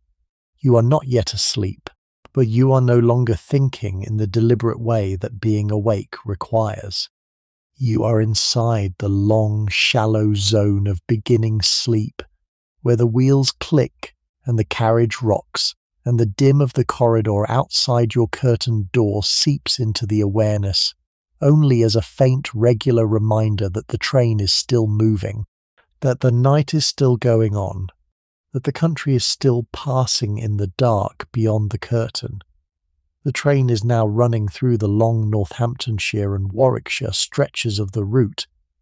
The country has turned to undulating farmland with hedgerows and stands of trees, and the dim shapes of villages settled into their valleys for the night. The lights you can see, When you turn over and lift the corner of the curtain, a very few a farm lantern here and there, a station master's lit window in a wayside halt, the lit signal box at every junction. The train has been running for 2 hours now. It has covered nearly 100 miles. The body, on a moving bed, has lost its sense of distance. You could be anywhere. There is an hour and a half between London and Crewe, in either direction, where the line runs through the most level country of the route, and where the engine works at the most economical pressure of the entire journey. The driver is happy here. The fireman is happier than he will be on the climbs further north.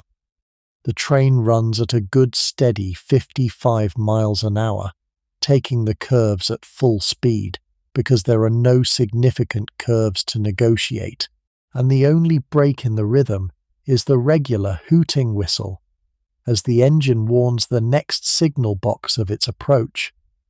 The whistle, when it comes a mile ahead and warns the box that the express is on its way, is also the warning to the sleeping town the box stands beside. The whistle floats out across the dark country, audible in a farmhouse 2 fields away, audible in the upstairs bedroom of a vicarage, audible in the lit kitchen of the all-night baker on the village high street. The country people know the timings. They know that the night express is the 10:30 train from Euston that flies through their town at midnight, and they have come to use it as a kind of clock. The baker, who has been at his oven since 11 and will be there until 5, hears the whistle and knows it is 12. The farmer's wife, who is up with a sick child, hears the whistle and knows it is 12. The night watchman at the gasworks 2 miles down the line hears the whistle and knows it is 12. The express does not stop. The express is for other people, for travellers between distant cities, for the kind of life that the village does not lead. But the express passes the village every night at 12, and the village notes the passing, and the whistle is part of the texture of the country. The train flashes through Road Station at 12 minutes past 12. Road is a Northamptonshire village of perhaps 1,500 souls, with a parish church and a market square and a single inn, and the railway station at the southern end of the village where the line cuts through. There is no scheduled stop. The platform clock reads what it reads, lit by a single oil lamp. There is a porter on duty for the night, an older man named Mr. Hibbert, who has been the senior porter at Road for 22 years, and who is sitting in the station master's office with a cup of tea reading yesterday's Daily Telegraph. He has heard the express coming a long way off. He stands when the headlamp comes into view. He walks out onto the platform with his lantern, and stands at the platform edge as the train passes him at full speed, the lit windows flashing past his face in a single long streak of yellow, the rush of air pulling at his coat. He raises the lantern in salute to the engine driver, although the engine driver cannot see him at this speed. Then the brake van is passed. The lit red lamp at the rear of the train recedes north. The wind drops. The platform is dim and empty again. Mr. Hibbert goes back into the office. He picks up the newspaper where he left off. The express will not be back through until tomorrow night. The lit windows of the signal boxes are passing on either side of the train tonight at intervals of about a mile or a mile, a half, and inside each one a single man is at work in the long quiet between trains. The box is a wooden building elevated on brick piers beside the line, its windows running its full length, lit from within by an oil lamp turned to its middle setting. Along one wall stands a frame of 30 or 40 long iron levers, red for stop signals, yellow for distance, black for points, blue for the locking levers that make it physically impossible to set up a route that would put 2 trains on one piece of track. The interlocking is a mechanical invention of the 1850s, patented by a man called John Saxby on the LNWR, and the levers will not move into the wrong combination no matter how hard the signalman pulls. It is the great safety achievement of the British Railway, and it is the reason the trains can run at 50 miles an hour through the dark. The signalman tonight is at his desk beside the stove, ledger open in front of him. The bell on his block instrument rings 4 times, the code for an express passenger train, sent down the telegraph wire from the next box south. He rings 4 back, granting permission.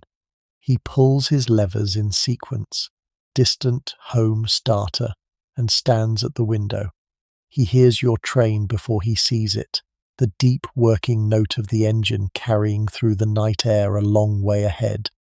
Then the headlamp comes into view, then the lit windows of the carriages, then the train passes him at full speed with the regular click of wheels on rail joints, and is gone.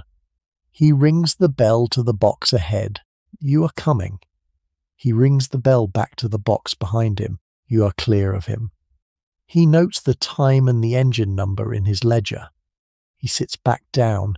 He waits for the next bell. 80 men along the line tonight will do this for you, scattered through 400 miles of country. Each one alone in his lit box for an 8-hour shift.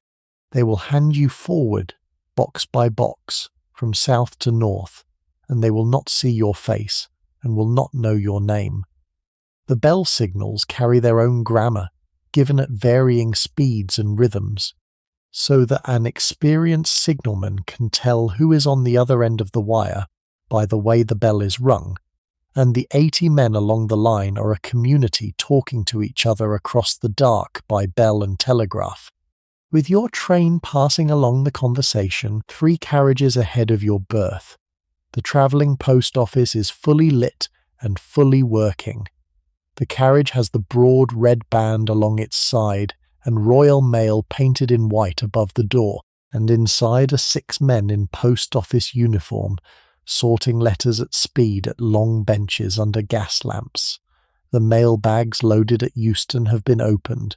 The letters are being tipped into receiving trays.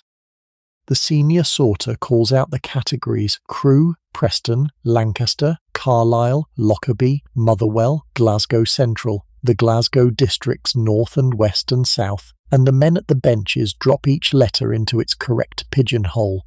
A skilled sorter handling perhaps 2,000 an hour, recognising the address at a glance.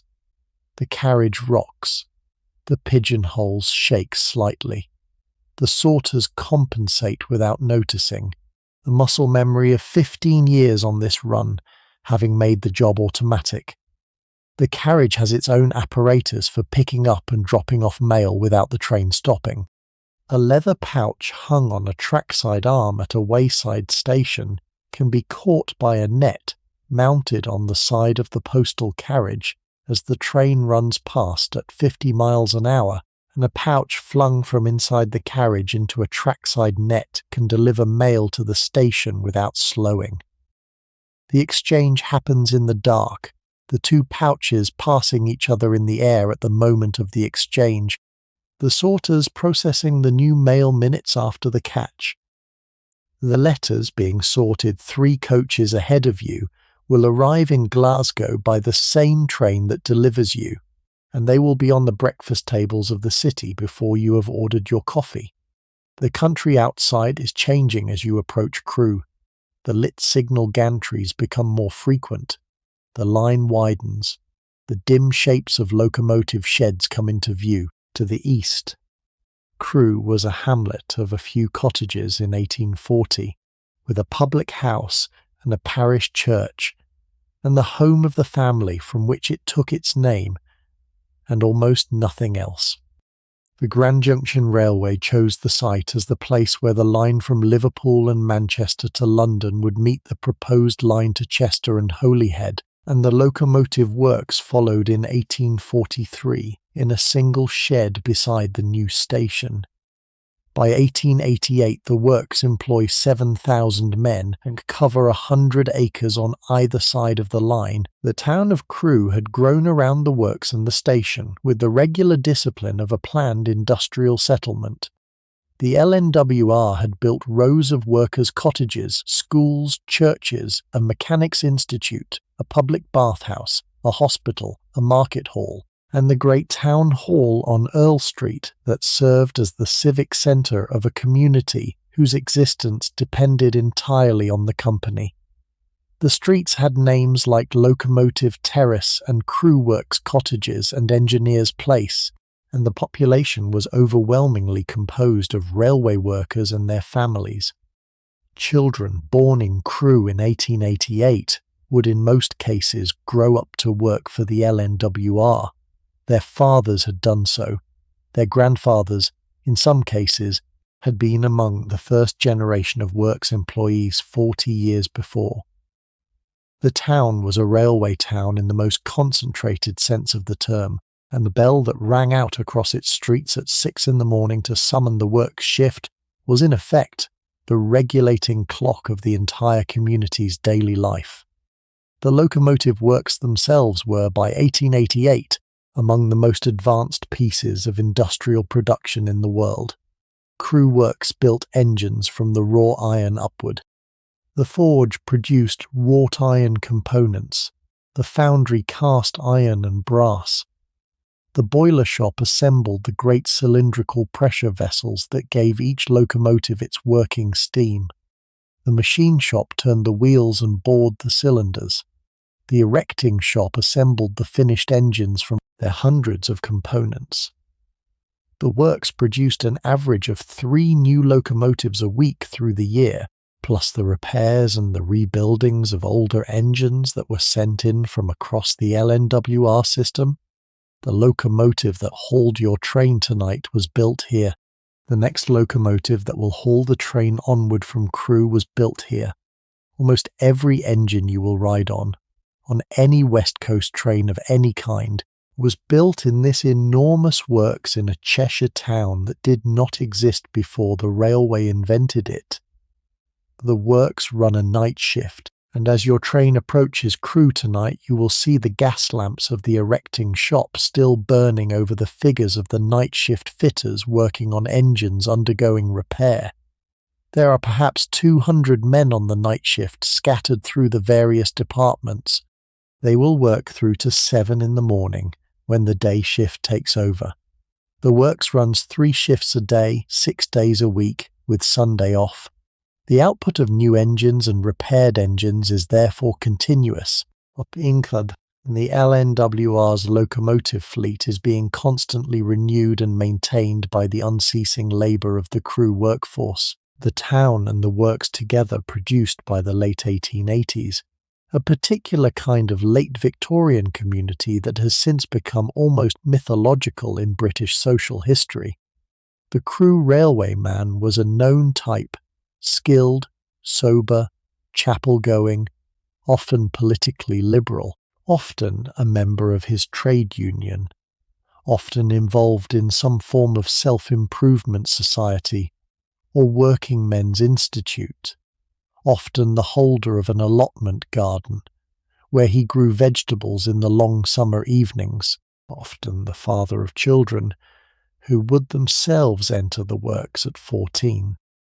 The wife of a Crewe railway man was a known type too, the keeper of a clean cottage, the manager of a tight household budget, the woman who took in washing or sewing to supplement the family income, the church-going matron who held the moral framework of the family together while the husband was at the works. The Crewe railway family was one of the central social inventions of the late 19th century. It was the family that the railway company had built, and that had, in turn, built the railway company. And it was the family that, more than any other, defined the late Victorian working-class culture of skilled industrial labour in the north of England. The train passes through Stafford. The Stafford station clock reads 12 minutes past 11. The dining car has been closed and locked. the waiters have retired to their service car. The platform at Stafford is dim and quiet, with one porter on duty and a single lit lamp at the station master's office, and the train sweeps through without pausing. There are no passengers boarding the night sleeper at Stafford tonight. The train is now running at full express speed for the last stretch into Crewe. Crewe was the great junction of the West Coast route, the place where the line from London divided into the route to Liverpool, the route to Manchester, the route to Holyhead and the Irish Mail, and the route to Carlisle and the North. Crewe was also, since 1843, the location of the LNWR's main locomotive works, where the company had built thousands of engines for its own use and for sale to other railways across the world. By 1888, Crewe Works employed 7,000 men, and the town of Crewe had grown from a hamlet of a few cottages in 1840 to a community of 40,000 souls, of whom almost every working adult depended in some way on the railway. The train approaches Crewe from the south just before midnight. A great signal gantry at the southern approach to the station, with its dozens of arms and lamps, comes into view first, then the lit windows of the station itself, then the platforms, then the long sheds of the locomotive works visible to the east of the line, with their gas lamps still burning over the night shift of fitters who are working on engines undergoing repair. The train slows. The wheels click into the long curves of the station throat, where the dozens of converging tracks twist and rejoin. The carriage that has been running steadily for 3 hours begins to pull against itself slightly as the brakes take hold, and you feel, for the first time since the train left Camden, the carriage decelerating beneath you. You may, depending on whether you are sleeping deeply or only drifting, be aware of the slowing. The motion that has become the natural condition of the world is, for the first time tonight, changing. Some passengers wake briefly at this point, some sleep through. The arrival at Crewe is the only major engine change of the journey south of the border, and the train will stand at the platform for nearly 15 minutes while the web compound that has brought you from London is uncoupled and replaced with another engine of the same class, fresh from the Crewe shed, that will haul the train onward to Carlisle. Some passengers also leave the train at Crewe having business in the northwest, and other passengers board for the journey on to Scotland. The dining and service cars are detached. The travelling post office is detached briefly to be reloaded with the regional mail bags from the northwestern counties, then reattached. There is, in short, a complicated piece of choreography going on at Crewe between midnight and 1:15, with porters and shunters and engine crews and station staff all coordinating to turn the train around and send it onward. Through the curtained window of your berth you can hear, faintly, the sounds of the station. A whistle, a clank of buffers as a coach is shunted, the hiss of steam from the new engine being coupled on, the voices of railway servants on the platform, a bell from one of the trackside instruments, the deeper bass of a freight train passing through on a different line, the whole complicated industrial life of a great northern junction at midnight going about its work while you lie in bed. If you were to lift the corner of the curtain at this moment, you would see Crewe Station from the inside of a Pullman berth in the small hours. The platform is lit and busy. There are porters moving along it with luggage trolleys. There are railway servants in long coats checking the carriages. There is the engine that has just brought you from London being uncoupled at the head of the train, its driver leaning out of the cab to wave a hand at the shunter, its fireman climbing down with his tin can to fetch the men's tea, while the replacement crew take over. There is the replacement engine itself, a sister web compound just out of the engine shed. blowing off steam at a steady plume from its safety valve as it backs onto the train. There is a porter wheeling a basket of fresh mail bags toward the postal carriage. There is a guard checking the couplings. There is a station master in his frock coat and silk hat walking the length of the train with a lantern, looking at the wheel bearings, listening for hot axles. There are perhaps 80 railway men working on or around this train in the 15 minutes it stands at Crewe, all of them coordinating without speaking, each one knowing exactly what his part is in the choreography of turning a night express around at a great junction. You watch for a moment. You let the curtain fall. You close your eyes again. The carriage is warm and the bed is soft, and the work outside the window is not yours to do. The platform clock at Crewe reads 20 past midnight. A whistle blows. The carriage gives a lurch as the new engine takes the strain. The train moves. The lit platform begins to slide backward past your window. The night journey resumes. You have been carried in your Pullman berth through the entire centre of England, from London through the Midlands to the gateway of the North, and you have not had to do anything for it except lie still and breathe. You sleep. The hour after Crewe is the deep middle of the journey. The train has settled into the long northbound run that will take it across Cheshire and Lancashire and Westmoreland to the Scottish border. The country it crosses in this hour is the heart of industrial England, the potteries to the east, the cotton districts of South Lancashire to the west, the great manufacturing town of Manchester 10 miles off the line, but you do not see any of this. The train runs through it in the dark. The mills that you would see in daytime, with their tall chimneys and their long brick sheds and their pall of smoke hanging over the valleys, are visible tonight only as the occasional cluster of lit windows in some night shift building, or the orange glow of a foundry where the metal workers are casting through the small hours, or the lit headstock of a mine shaft where the colliery is hauling its night production to the surface. The country of England in 1888 was a country that worked through the night.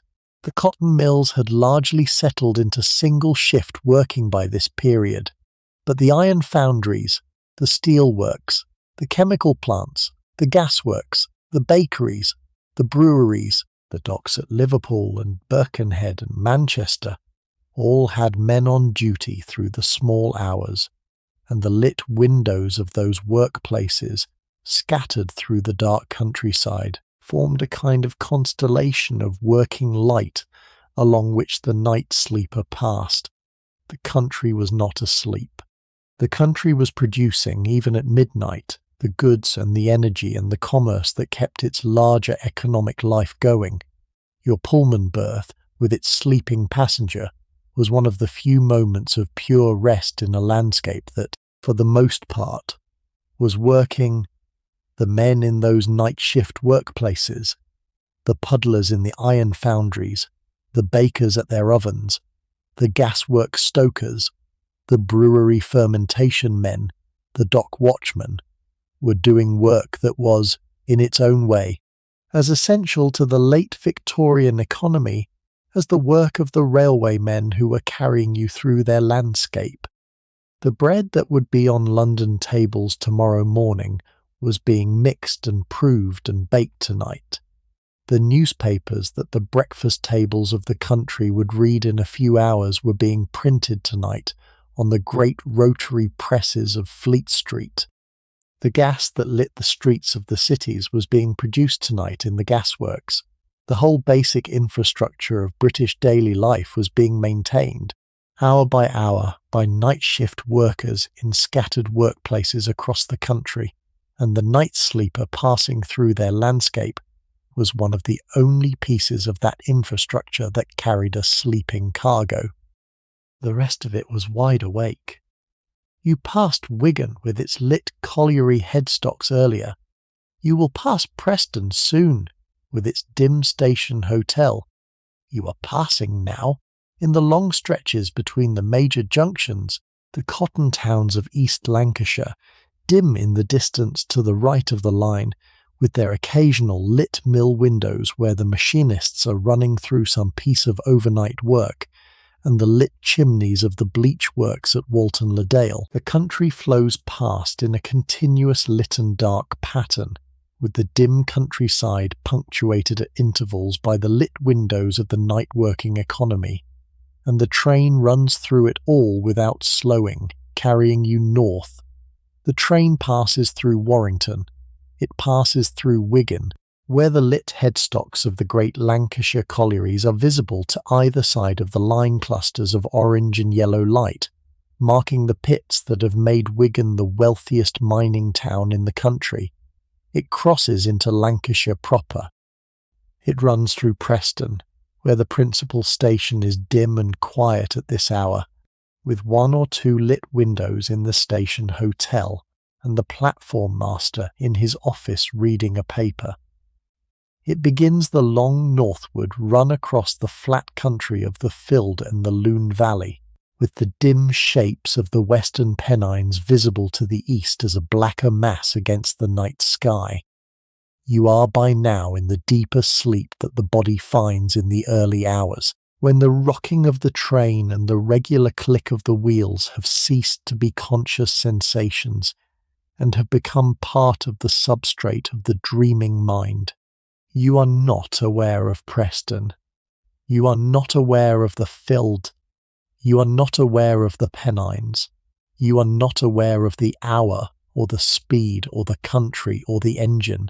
You are, simply, asleep on a moving train, and the train is moving you, and the moving and the sleeping have merged into a single condition that the body has decided to accept. This was, by the way, the central technical achievement of the Pullman sleeping car as a design. The motion of a railway carriage at speed is not constant. It pitches and rolls and yaws against the suspension, and the rate at which it does so depends on the speed and the condition of the track and the weight distribution within the carriage. The Pullman engineers had spent years refining the suspension of their cars so that the motion at running speed would fall into a rhythm that the human body could accept as comfortable. They had increased the length of the carriages so that the longitudinal pitching was reduced.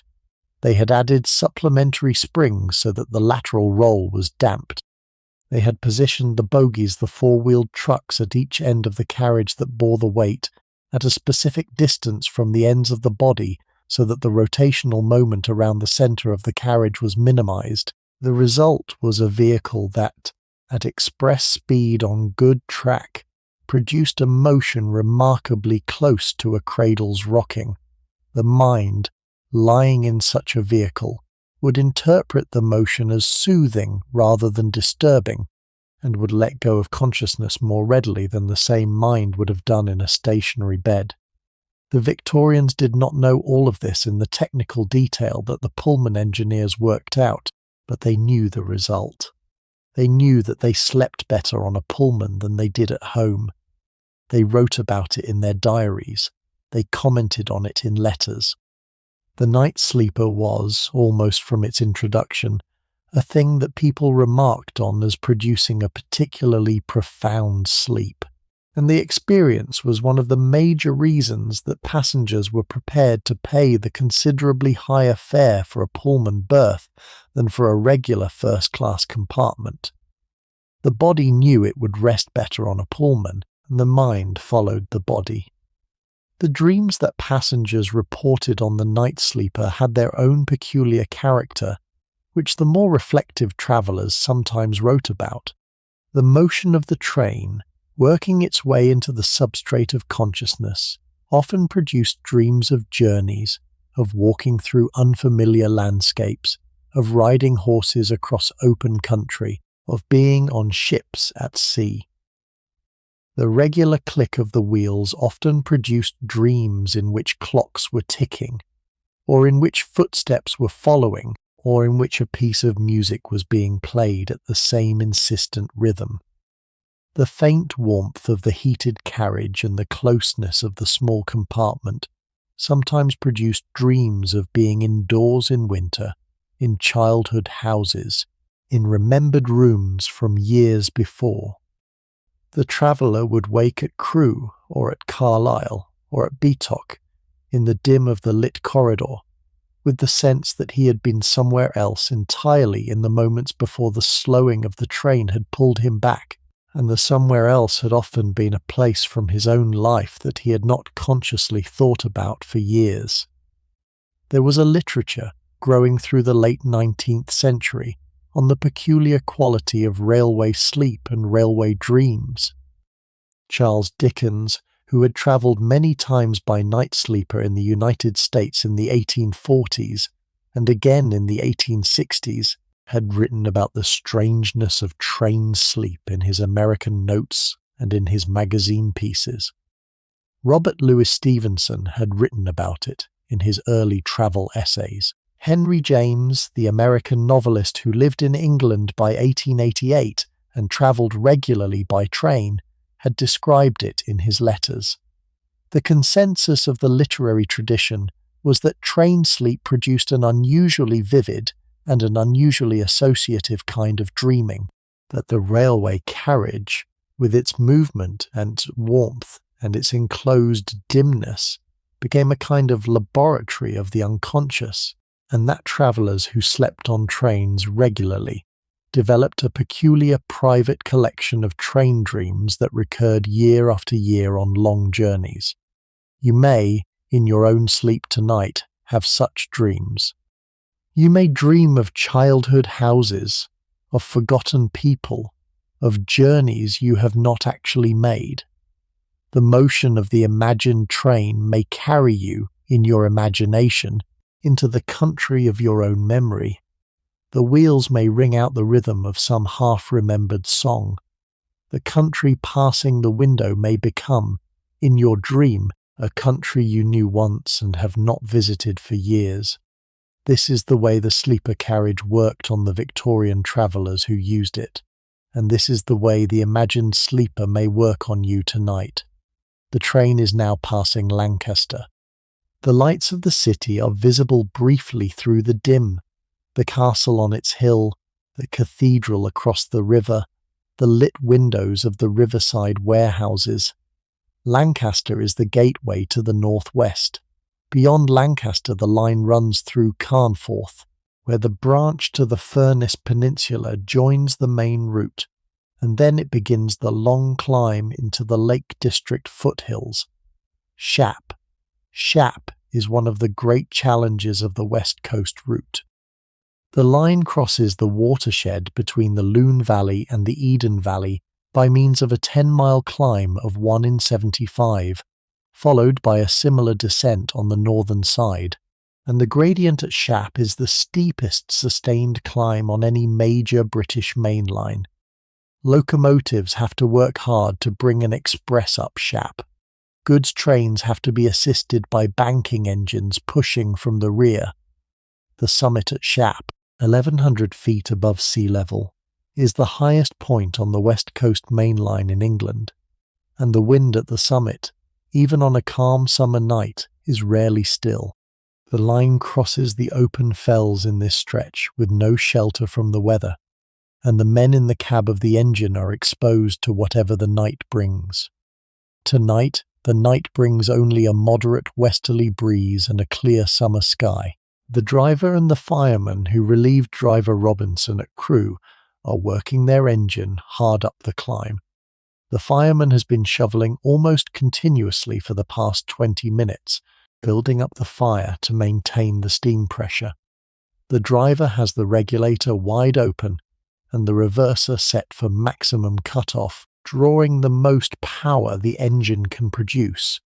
The deep beat of the locomotive working hard up the gradient is audible in the carriages, even through the closed windows and the curtains, and the regular rhythm of the wheels has slowed slightly as the train labours against the slope. You may, in a half-conscious moment, register the change in the engine's note. Some sleepers do. Some pull aside the curtain and look out at the fells passing in the dim, with the white scars of limestone visible against the dark grass, and the moonlight catching the surface of a tarn somewhere in the middle distance. Some do not stir at all and sleep through Shap, as if it were level ground. Tonight the night is calm enough that the train climbs the bank without serious difficulty, although the engine works for it, and the summit is reached at 20 minutes to 2 in the morning. The train crests the rise. The note of the engine eases. The driver eases the regulator. The wheels, after the long climb, begin the long descent toward Penrith and the Eden Valley. The descent of Shap is one of the few places on the line where the driver has to work the brakes carefully. The gradient on the northern side is steep enough that an unbraked train would accelerate dangerously, and the driver has to apply the continuous brake at intervals to keep the train within safe limits. The brake on the LNWR was a vacuum brake controlled from the engine that applied through all the carriages simultaneously and held them at whatever level of retardation the driver selected. He works it now in light applications, holding the train back against the gradient, letting it run down the bank at a controlled 50 miles an hour. The fireman, having had his hardest stretch of the run on the climb, can now relax and watch the gauge as the engine no longer needs to be worked at full power. In your berth, what you feel is the bed tilting forward very slightly, the head end perhaps a quarter of an inch lower than the foot. The blood in the body shifts toward the head. The pillow takes a fraction more weight. The eiderdown wants to slide down the bed, although the cotton tucked in at the foot holds it. The wheels click faster than they did on the climb. The descent is being run at 50, though the gradient could let the train go faster, and there is, at intervals of perhaps a minute, slight tightening in the carriage as the driver applies the brake, then a release as he lets it off. The body in the bed registers each application as a small forward push against the pillow, then a release. The body absorbs both. The sleep continues. The train clears the descent. It passes through Penrith, where the signal box is lit and the night signalman watches your carriages run past. It enters the Eden Valley. The 10 miles between Penrith and Carlisle are a flat and easy run after the work of the climb, and the train recovers any time that may have been lost on Shap, settling back into its scheduled 50 miles an hour for the approach to the border city, Carlisle. Carlisle is the last station in England. The train arrives at Carlisle Citadel Station at 5 minutes past 2 in the morning. It will stand there for 10 minutes. While the LNWR engine is uncoupled, and a Caledonian Railway engine takes its place for the run-on into Scotland, the Caledonian was the LNWR's partner on the through service to Glasgow. The West Coast Joint Stock had been an agreement between the two companies since the 1850s, by which carriages and through services were run as a single operation across the border, with each company providing the locomotive power on its own metals. The change of engine at Carlisle was the operational consequence of that agreement. You may be aware of the stop. The Carlisle station is one of the larger interchanges on the route, and there is more activity outside the train than at the other intermediate stops. There are passengers leaving the train for Carlisle and the Scottish borders. There are railway staff walking the platform with lanterns. There are the calls of the porters and the brief whistles of the shunting engines. There is the change of engines themselves, the LNWR web compound being uncoupled and rolled away to the engine shed, and the Caledonian engine, a Drummond passenger engine, in the dark blue livery of the Scottish company, with the polished brass bell above the dome, being backed onto the train and coupled up. The whole process takes 10 minutes. The platform clock reads 2:15 when the new engine has the train, and the Caledonian Guard has his green flag ready. If you lift the curtain at Carlisle, what you see is two countries meeting on a single platform. The LNWR engine being warped away to the shed is in the company's black with red lining and the great brass safety valve cover that the English company favoured. The Caledonian engine coming on is in the blue, with the polished brass bell and the lion rampant heraldic device of the Scottish company on the cab side. The men around the LNWR engine are in the LNWR's dark blue serge uniforms and the cloth caps with the company's lettering. The men around the Caledonian engine are in the Caledonian's different blue serge and different cloth caps with different lettering. The porters on the platform speak with the soft border accent of Carlisle, which is neither English nor Scottish, but something of its own. The station master, a man in a long frock coat and silk hat, walks the length of the train with a lantern and lifts his hat to the new Caledonian crew as they take over. The whole transition takes 10 minutes and is the visible operational consequence of an inter-company agreement signed 30 years before, by which the West Coast joint stock would be operated as a single through service across the border, with each company providing the locomotive power on its own metals. You watch it for as long as you are awake. You let the curtain fall. You close your eyes. The whistle of the new engine, when it sounds in the night air at Carlisle, has a different note from the LNWR engine you have been listening to all evening. It is higher in pitch. It is shorter in duration. It carries a different operational vocabulary. The Caledonian whistle is the sound of Scottish railways, and you will hear it now for the rest of the journey, as the train moves out of Carlisle and crosses, in the next 10 minutes, the border between England and Scotland.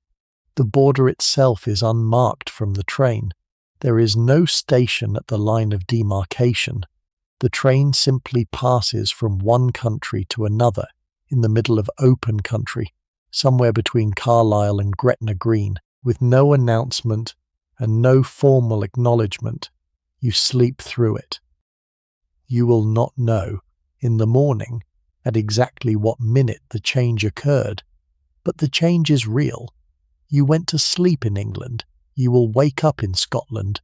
The night sleeper has done that for you, in your bed, without your having to do anything for it.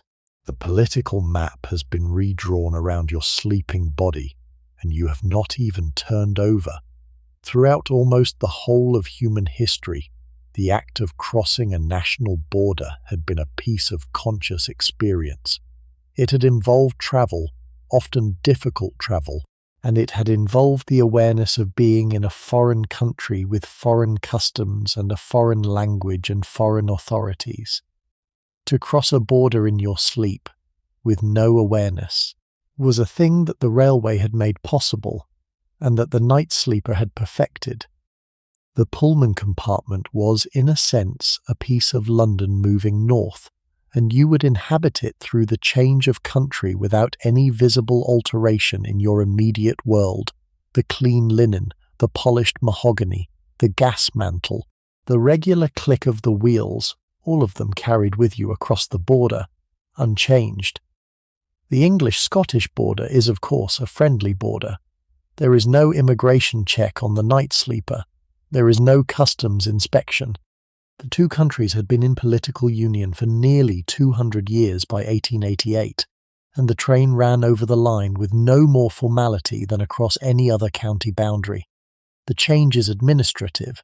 The railway company changes, the legal jurisdiction changes, the police authority changes, the language of the platform staff sometimes changes from English accented to Scottish accented English, but politically the border is invisible. The night sleeper showed what borders could be when they had been domesticated by union and by infrastructure. It showed that the experience of crossing a border could become almost nothing. This was, in its way, one of the proudest achievements of the late Victorian British state.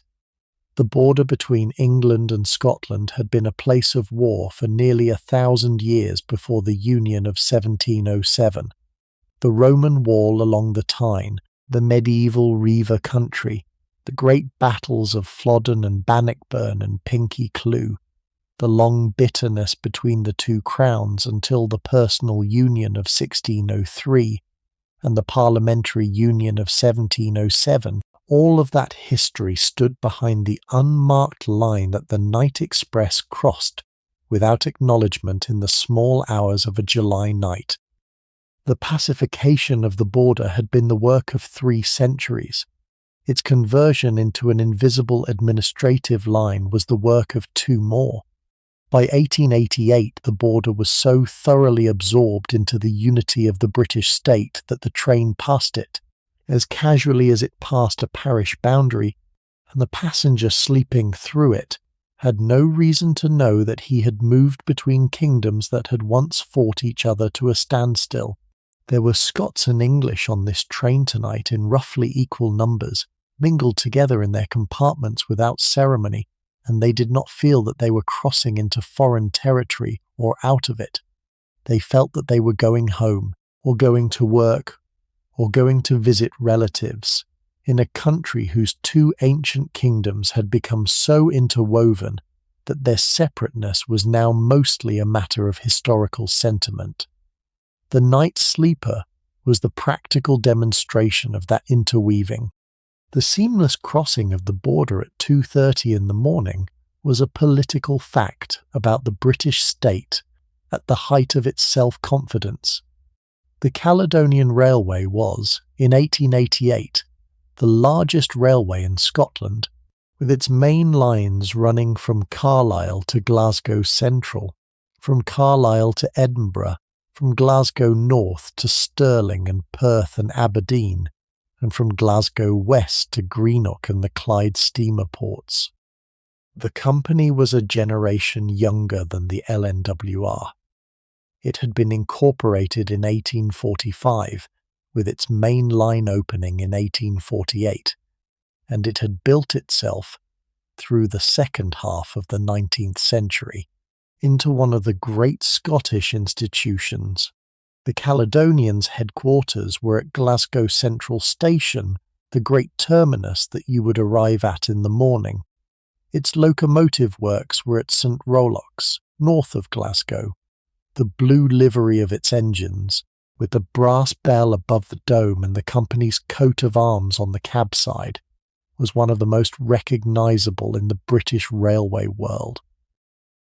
The driver who has taken the train at Carlisle is a Caledonian man named Driver Stewart, who has been on the Carlisle to Glasgow road for 15 years. He knows it the way Driver Robinson knew the London to Crewe road. His fireman is a young man called Fireman Cameron. They will work the train through to Glasgow over the next 3.5 hours, with the climb of Beatock to negotiate first, and then the long descent into the Clyde Valley. The work at Beatock will be at least as hard as the work at Shap, and possibly harder, because Beatock is a longer climb and a steeper one. The train pulls out of Carlisle at 2:15. It crosses the River Esk just north of the station. The Esk in the small hours of a July morning is a slow black river running between low banks, with the water reflecting the lamp on the trackside signal post as the train crosses the bridge. The bridge itself is a short 3-span iron girder, built in the 1850s, that the wheels of the carriage strike with a different note from the rail joints, a hollow drumming for the 2 or 3 seconds the train is over the water, then back to the regular click as the line returns to ballasted track.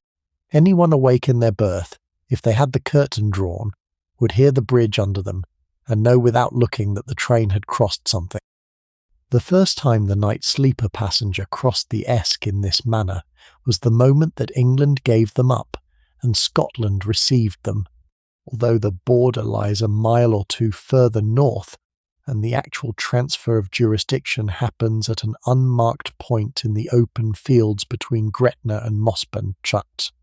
The train runs through Gretna Junction, where the line to Edinburgh diverges to the right and the line to Glasgow continues straight ahead. It enters Annandale and begins the climb into the southern uplands of Scotland. The train climbs, and the country it is climbing through has its own railway history. Scotland built its early lines on the same principles as England, with private joint stock companies promoting individual routes through the 1830s and 1840s. The first Scottish railway of any consequence was the Edinburgh and Glasgow Railway, which opened in 1842 and connected the two great cities of the Central Belt with a 45-mile line through Falkirk. The Caledonian followed in 1848. The Glasgow and South Western Railway, which ran a competing route from Carlisle to Glasgow via Kilmarnock, opened in the early 1850s. The North British Railway, which served the eastern half of Scotland and ran the East Coast service from Berwick to Edinburgh and onward to Aberdeen, opened progressively across the 1840s and 1850s. The Highland Railway, which served the country north of Perth, opened in stages between 1855 and 1874. By the 1880s, Scotland was served by 5 major railway companies and a number of smaller ones, with a total mileage of around 3,000 miles of track and a passenger network that connected almost every town of any size to every other. The 3 main lines from England, the West Coast via Carlisle and Beatock, the East Coast via Berwick, and the Midland Railway's route over the Settle and Carlisle line that fed into the Glasgow and South Western, handled almost all the cross-border traffic between them. The night sleepers, the daytime expresses, the goods trains, the mail trains, the cattle trains, the migrant labour trains in the harvest season, all of them passed through one or other of these 3 border crossings. The Scottish railway companies had their own engineering traditions, their own architectural styles, their own peculiar approaches to operations. The Caledonian, which ran your train tonight north of Carlisle, was the most English of them in style. Its main line had been built by English contractors using mostly English engineering. Its first locomotives had been built in English works, and its running practice was closely modelled on the LNWR.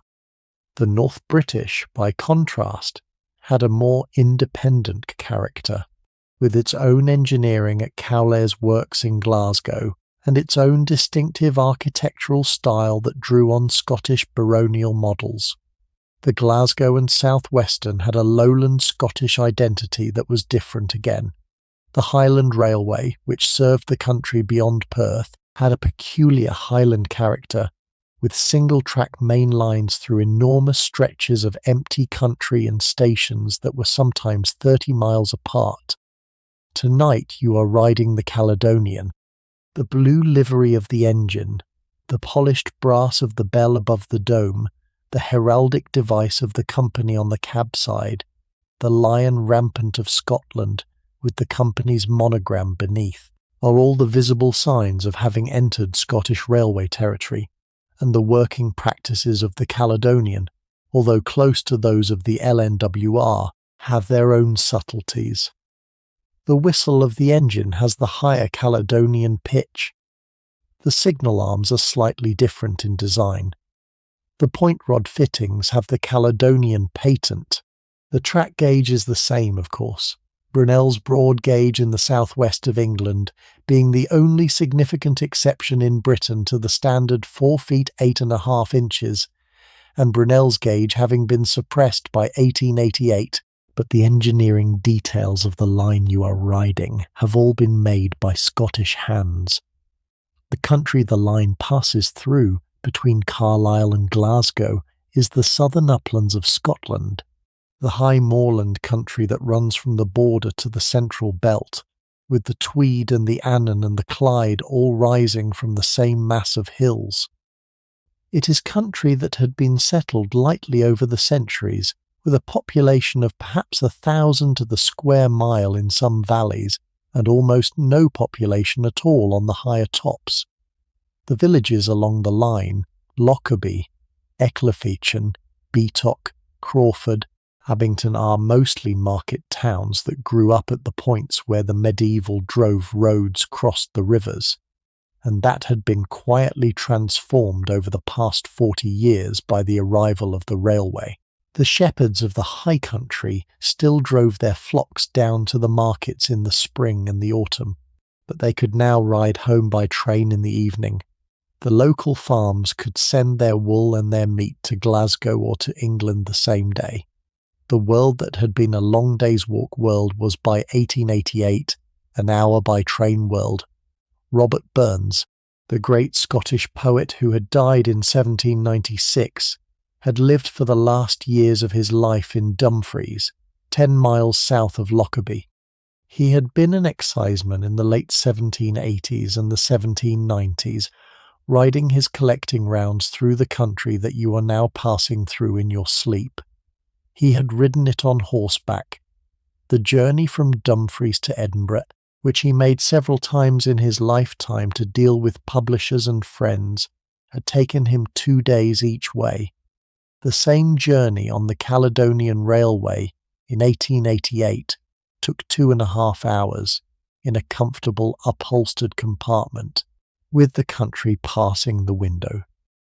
The compression of distance that the railway had brought to the Burns country was something the local people remarked on in their letters and their newspapers throughout the second half of the 19th century. They said that the world had become small. They said that places that had been remote were now close. They said that the old isolation of country life had ended. It had ended in one sense, and not in another. The country itself had not changed. The hills and the rivers and the fields were what they had always been, but the relationship of the country to the rest of Britain had changed. A farm in Annandale in 1888 was not, in any practical sense, isolated. The morning newspaper from London arrived by the early train. The post from anywhere in the British Isles arrived twice a day. A businessman in the village could take the early train to Glasgow and be back in time for supper. A young woman from the village could go to be a maidservant in London if she chose to, and could come back to visit her mother twice a year by night sleeper. The thread of the railway had been woven through the country, and the lives of the country people had been threaded onto it. The train climbs through Annandale.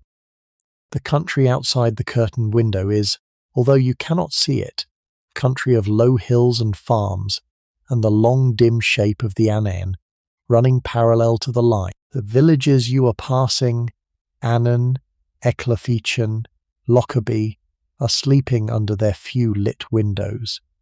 The shepherds' cottages on the higher ground are dark. The shepherds are asleep in their iron beds with their lurchers at their feet. The train climbs steadily. Beatock.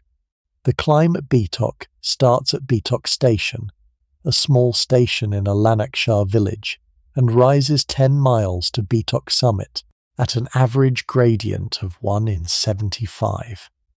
It is the steepest sustained climb on the West Coast route in Scotland, and one of the steepest on any main line in Britain. The summit is at 1,014 feet above sea level. The climb is carried mostly through open moorland, with sparse settlement and few features apart from the occasional sheepfold and the lit window of a shepherd's cottage. The line runs alongside the Evan Water on the way up, and at the summit it crosses the watershed into the valley of the Clyde. The train begins the climb at 3:15 in the morning. The moon, if you were awake, would now be low in the western sky and beginning to set. There would be a faint paling of the sky in the east over the hills, the first pre-dawn light that would not yet have reached the ground, but that would have begun to wash out the brighter stars. You are not awake. The carriage rocks beneath you. The wheels click. The engine, beginning to work hard up the gradient, settles into the deep regular bark that locomotives produce when they are pulling a heavy train up a sustained slope. The driver and fireman are now in the hardest stretch of their entire turn.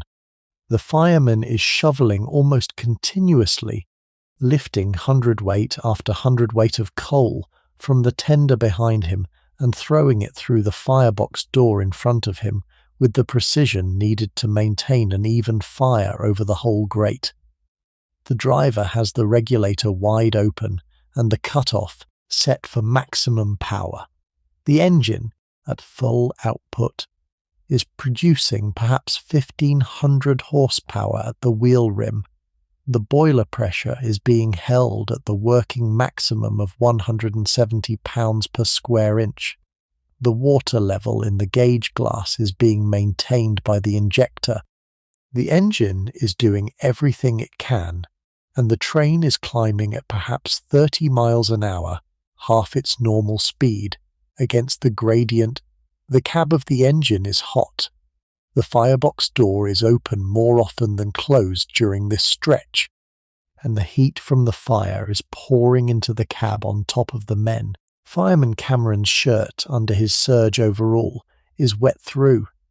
His shovel scrapes against the iron lip of the tender every 2 minutes as he draws another load, and the load goes through the firebox door with a steady underhand throw that places it on the back of the grate, then the next on the left wing, then the right, then the front, then back to the back, a rotation that he learned in his first year on the road and that he could do now in his sleep. The fire roars when the door is open. The orange light of it washes over the cab and over Cameron's blackened face and over driver Stewart's stripped forearms on the regulator. Stewart's eyes are stinging from the smoke that is, on this wind direction, blowing back into the cab. He is leaning out of the side of the cab to watch the road. The signal posts come up out of the dark a quarter of a mile ahead, the green and white points of light against the black moorland. He calls each one, clear, clear, clear, as Cameron shovels. The work is hard. The work has been hard for 10 miles. The summit is still 2 miles away. What you hear, 200 yards behind them in the curtained dim of your berth, is only the deep regular bark of the labouring engine, slowed to the rhythm of the climb, and the faster click of the wheels as the engine takes each rail joint with a thump that says it is working for the speed it is making. You may turn over in your sleep. You may pull the eider down a little higher. You may dream of climbing a hill. The cab 200 yards ahead of you is roaring, and Cameron is shoveling, and Stewart is calling the signals, and the train is going up Beatock, and the only evidence of any of it that reaches your bed is a slight change in the engine note. You sleep through it. The train reaches Beatock summit at 12 minutes to 4. The driver eases the regulator. The engine, having worked at full output for nearly 20 minutes, can settle back to a more economical setting for the descent. The deep bark of the labouring engine is replaced by the lighter, quicker note of an engine running at speed without strain. The carriage, which has been climbing, begins to descend. The wheels click faster as the train picks up speed down the northern side of the watershed. The descent into the Clyde Valley is one of the longer downhill runs on the West Coast route. The line drops 30 miles from Beatock summit to Motherwell, with most of the descent at 1 in 100 or steeper. The driver has to work the brakes again in the same controlled way. He worked them coming down from Shap, holding the train back against the gradient and managing the speed at 50 miles an hour. The train passes Crawford, it passes Abington, it passes Symington, where the line to Edinburgh and the borders diverges. It enters Lanarkshire. The eastern sky by this time has begun to lighten. The first pale grey of the pre-dawn is now visible on the horizon, somewhere ahead and to the right of the train. The country outside the carriage window has, very faintly, become legible. The moorland and the sheepfolds and the dim shapes of the hills are now distinguishable in a way they were not an hour ago. The night is ending, although it is not yet morning. The train passes through Lockerbie. Lockerbie is a market town in Dumfriesshire that you will, in 100 years, learn to associate with a tragedy that has not yet happened, the Pan-American flight that will fall on the town in 1988, exactly a century from tonight, in a disaster that will mark the place forever in the public memory. But tonight Lockerbie is simply a sleeping border town, with 1 or 2 lit windows and the dim shape of its parish kirk against the paling sky, and the night sleeper passes through it without noticing it, as it has passed through 50 other small towns through the night. Beyond Lockerbie the country opens. The train runs through Beatock village itself, a railway settlement that exists almost entirely because of the locomotive depot at the foot of the climb, with its row of railwaymen's cottages and a single pub and its goods sheds and its station, and continues north through the gradually flattening country of the upper Clyde Valley. Beatock village is awake at this hour, even though the country around it is sleeping. The locomotive depot at the foot of the climb has its night shift on duty, with 2 banking engines kept in steam ready to be coupled to the rear of southbound goods trains that need help up Beatock from this side. The gas lamps of the engine shed are burning. There is a lit window in the depot foreman's office where the man on duty is writing up the night's running log. There is the orange glow of an open firebox somewhere inside the shed where a fitter is working on a cracked grate. There is steam rising from the safety valve of one of the banking engines, a long white plume into the paling sky. The row of railwaymen's cottages on the village street has perhaps 3 lit windows. A wife getting up to start the fire for a husband coming off the night shift, a baby being fed, an old man who has not slept well lighting a candle to read his Bible. The rest of the village is dark. The pub is locked. The kirk on the hill above the cottages is silhouetted against the eastern sky.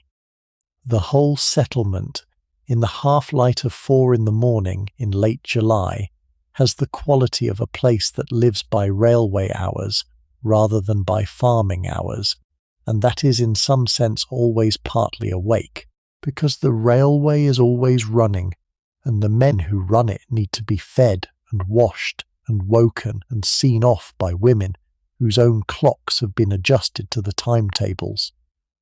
2 miles north of the village, in the signal box at Aachen Castle, the man on duty is having his 4th cup of tea of the shift.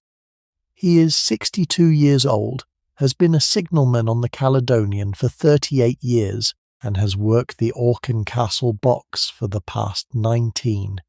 He knows the morning timetable by heart. He knows the night sleeper is due past him at 12 minutes to 4. He knows that on this particular wind direction, the engine note from the climb a Beatock carries to his box from a long way off, and that he will hear the train approaching for nearly 2 minutes before it actually passes his window. The bell on his block instrument has just rung 4. He has rung 4 back. He has pulled his levers. He stands at the window with a tin mug in his hand, watching the line south. The eastern sky is paling. The morning is starting to come. He hears the deep working note of the engine first, then sees the headlamp emerge from the dim. Then the train passes him at full speed and is gone. He rings the bell forward, rings the bell back, notes the time and the engine number in his ledger. He finishes the tea. He sits down. In another 2 hours he will be relieved. He will walk home down the lane to his cottage in the village, where his wife will have his breakfast ready and the kitchen will be warm. He will sleep through the day. He will come back to the box at 6 in the evening for the next shift. He has been doing this with small variations, every working week for 19 years. Your train sweeps through Beatock village without slowing. The platform of Beatock Station is dim. The night porter on duty raises his lantern. The express is gone past him in 12 seconds. The lit red lamp on the brake van recedes into the dim toward Crawford. The porter goes back into his lit hut. The cottages of the village are settling back into the morning quiet. The banking engines wait in the depot for their next call. The Clyde, while you are passing through this stretch of its valley, is not yet the great industrial river it becomes downstream of Glasgow. Up here between the Lowther Hills and the city, the river is an upland stream running through pasture, with the occasional sheep farm beside it, and the dim shapes of the surrounding hills closing it in. The Clyde is one of the great Scottish rivers. It rises on the moors south of Crawford. It runs north past Lanark and over the famous falls there.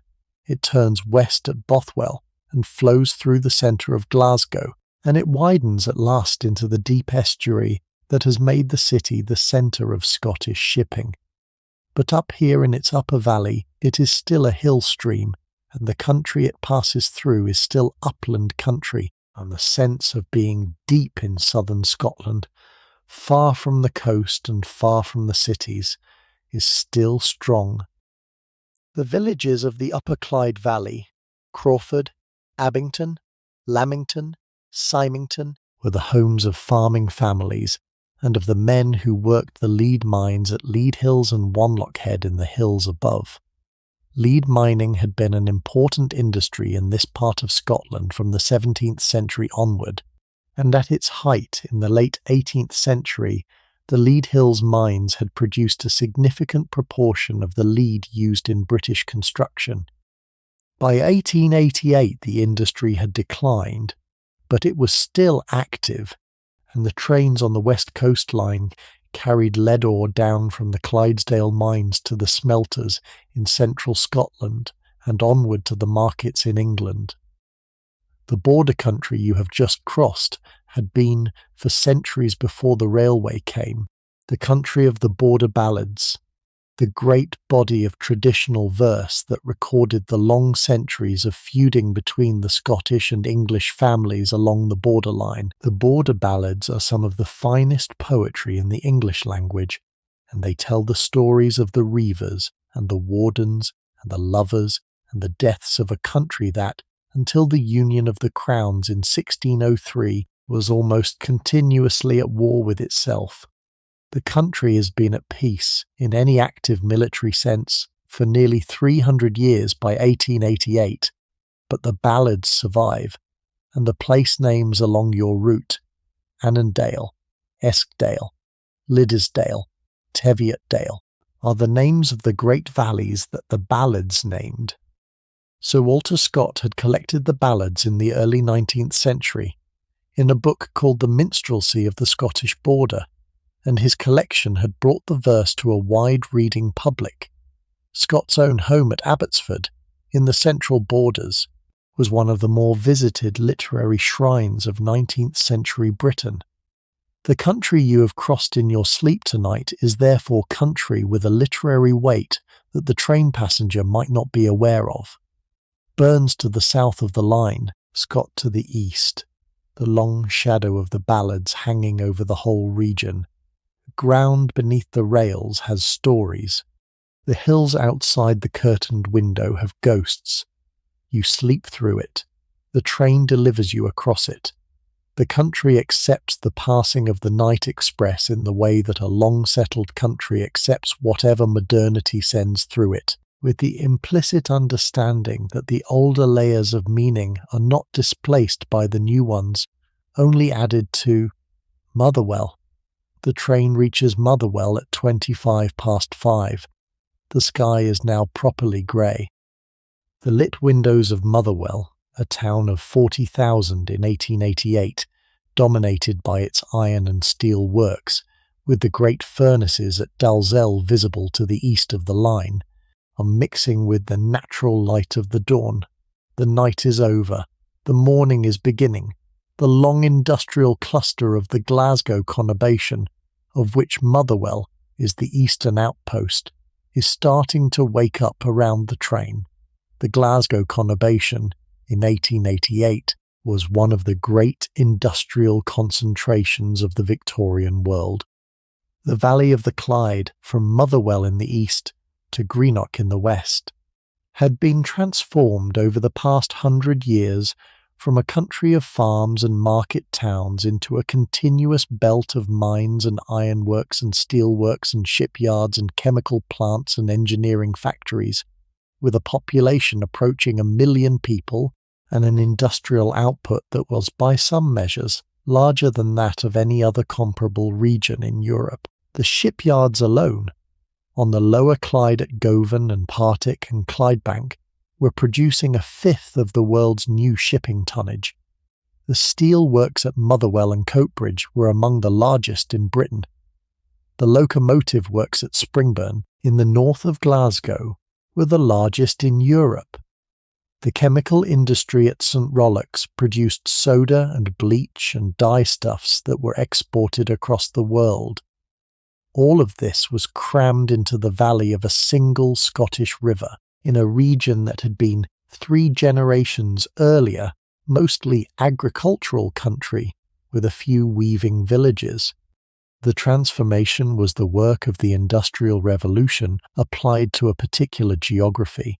The coal and iron of the Lanarkshire Field, the deep navigable estuary of the Clyde, the technical genius of a series of Glasgow engineers from James Watt onward, and the labour of a population swelled by Highland and Irish immigration through the 19th century. By 1888 the city was at the height of its powers. The merchants and manufacturers of Glasgow were among the richest men in Britain. The terraced sandstone tenements that housed the working population stretched for mile after mile across the city.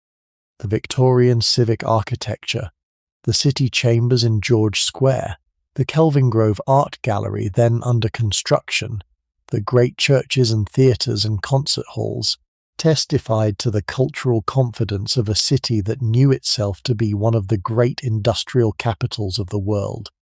The city's history reached back well before the railway age, of course. Glasgow had been a cathedral city in the medieval period, with its university founded in 1451, making it one of the 4 oldest universities in the English-speaking world. And it had been a market town and a port from the 17th century onward. Its rise to industrial prominence had begun with the tobacco trade with the American colonies in the 18th century, when the Glasgow tobacco lords had built the first of the great mansions in the merchant city east of George Square.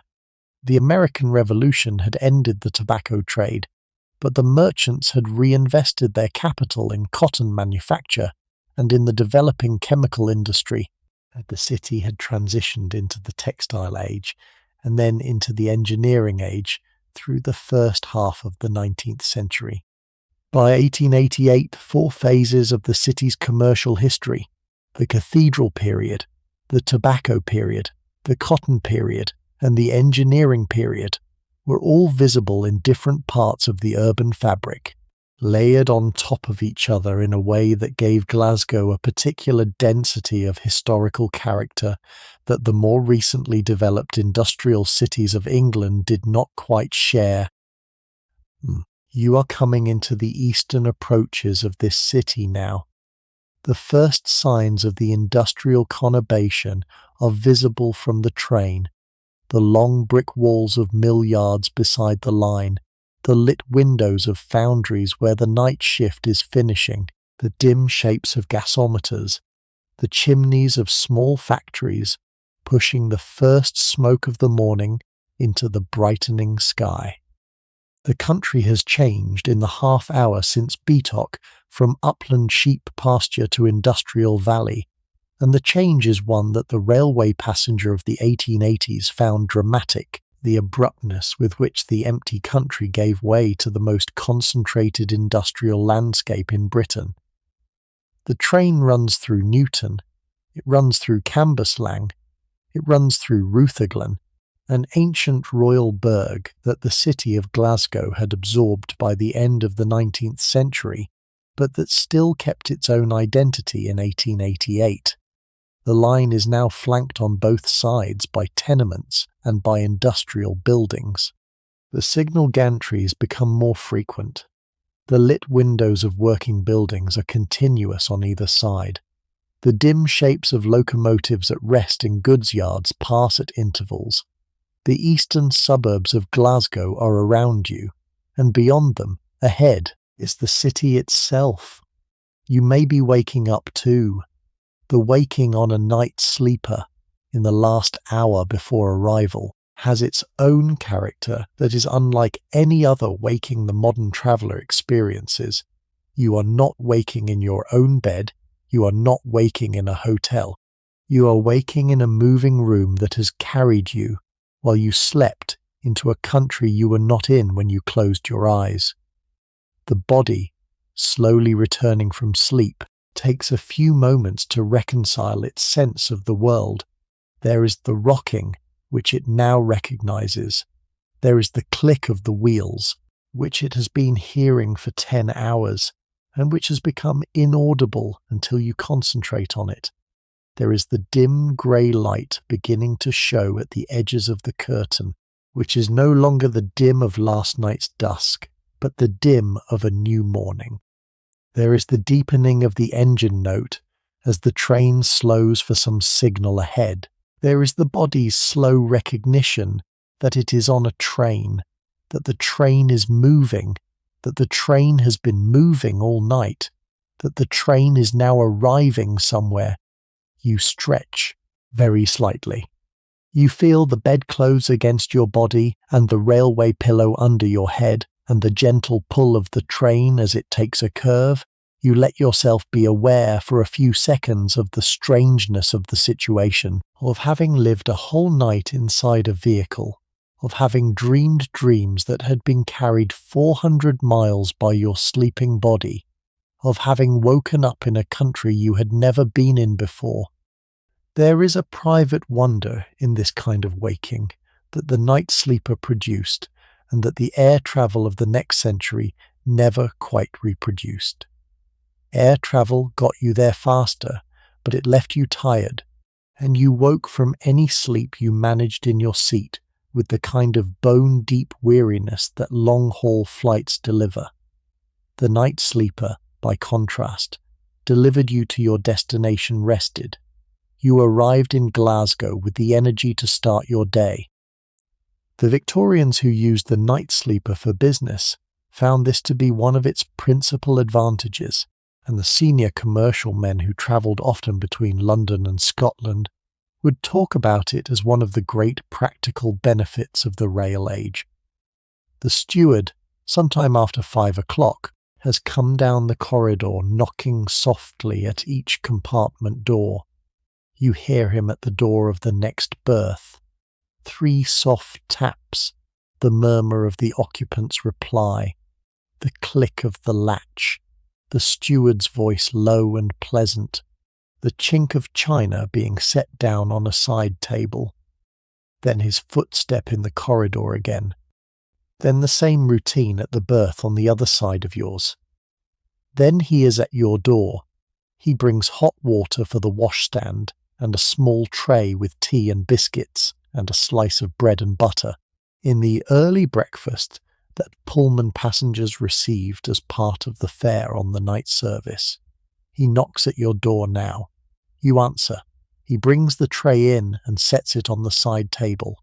The tray is set with a silver teapot, a milk jug, a sugar bowl with tongs, a porcelain cup and saucer with the company's monogram on the rim, a side plate of biscuits, a slightly larger plate with the bread and butter folded in triangles. A linen napkin folded in a precise rectangle is tucked under the teapot. He says, "Good morning." He asks if you slept well. You say you did. He says we will be at Glasgow Central in 40 minutes. He goes out and pulls the door closed. You sit up. The compartment is dim. The reading lamp is off. There is grey light at the edges of the curtain. You pour yourself a cup of tea. The pot is hot in your hand. The tea comes out the colour of old mahogany. You add milk from the jug. The milk clouds the tea, the way it always does, with the same particular swirl that the eye recognises as the moment a cup of tea becomes ready to drink. You add a single lump of sugar from the bowl. You stir with the silver spoon. You raise the cup. The first sip of hot tea in a Pullman berth at 5 in the morning after a night of being carried 400 miles through the dark is, perhaps, one of the small good things that the late Victorian world had quietly perfected. The tea is hot and strong and freshly made, the kind of railway tea that the great companies took some pride in, and the milk is fresh and cold. The biscuits are plain and faintly buttery. The bread and butter is on a plate with a sprig of parsley for garnish. You eat slowly, sitting on the edge of the bed in your nightclothes, looking at the strip of grey sky that is now visible at the bottom of the curtained window, where the steward, when he set the tray down, has pulled the curtain back a few inches. Beyond the curtain, the country has changed. The moorland and the open uplands of an hour ago have given way to an industrial landscape, a country of mines and forges and rail yards and tenement blocks and gasworks and workmen's cottages, set in the long valley of the Clyde with the river itself sometimes visible in the middle distance. The chimneys of the iron works at Coatbridge and Airdrie can be seen to the east. The shipyards on the lower Clyde, although still some miles away, are throwing the first columns of their morning smoke into the brightening sky. If you lift the curtain now, in the last 20 minutes before Glasgow, you will see a country that does not look like the country you fell asleep in. The Coatbridge furnaces, 3 miles to the east of the line, are throwing long flares of orange light up into the paling grey sky every 2 or 3 minutes as the metal workers tap a heat. The flares light the underside of the smoke cloud over the Monklands ironfield. The smoke cloud itself is thick and heavy and is being pulled by the prevailing west wind across the line ahead of the train, so that for a stretch of 2 or 3 miles the carriage will run through air that is browner than the morning should be. The tenement blocks on either side of the line are mostly dark, although here and there an upper window is lit where some early rising man is shaving by lamplight for the 6 o'clock shift. The gasometers are dim shapes against the sky. The collieries have their lit headstocks above the shafts, and the dim figures of the morning shift can be seen at the cage gates, waiting to be taken down for their day's work. This was the country that the night sleeper delivered its passengers into when it brought them to Glasgow in the late 19th century. The contrast with the moorland of the southern uplands an hour back was abrupt. The contrast with the green country of England the previous evening was complete.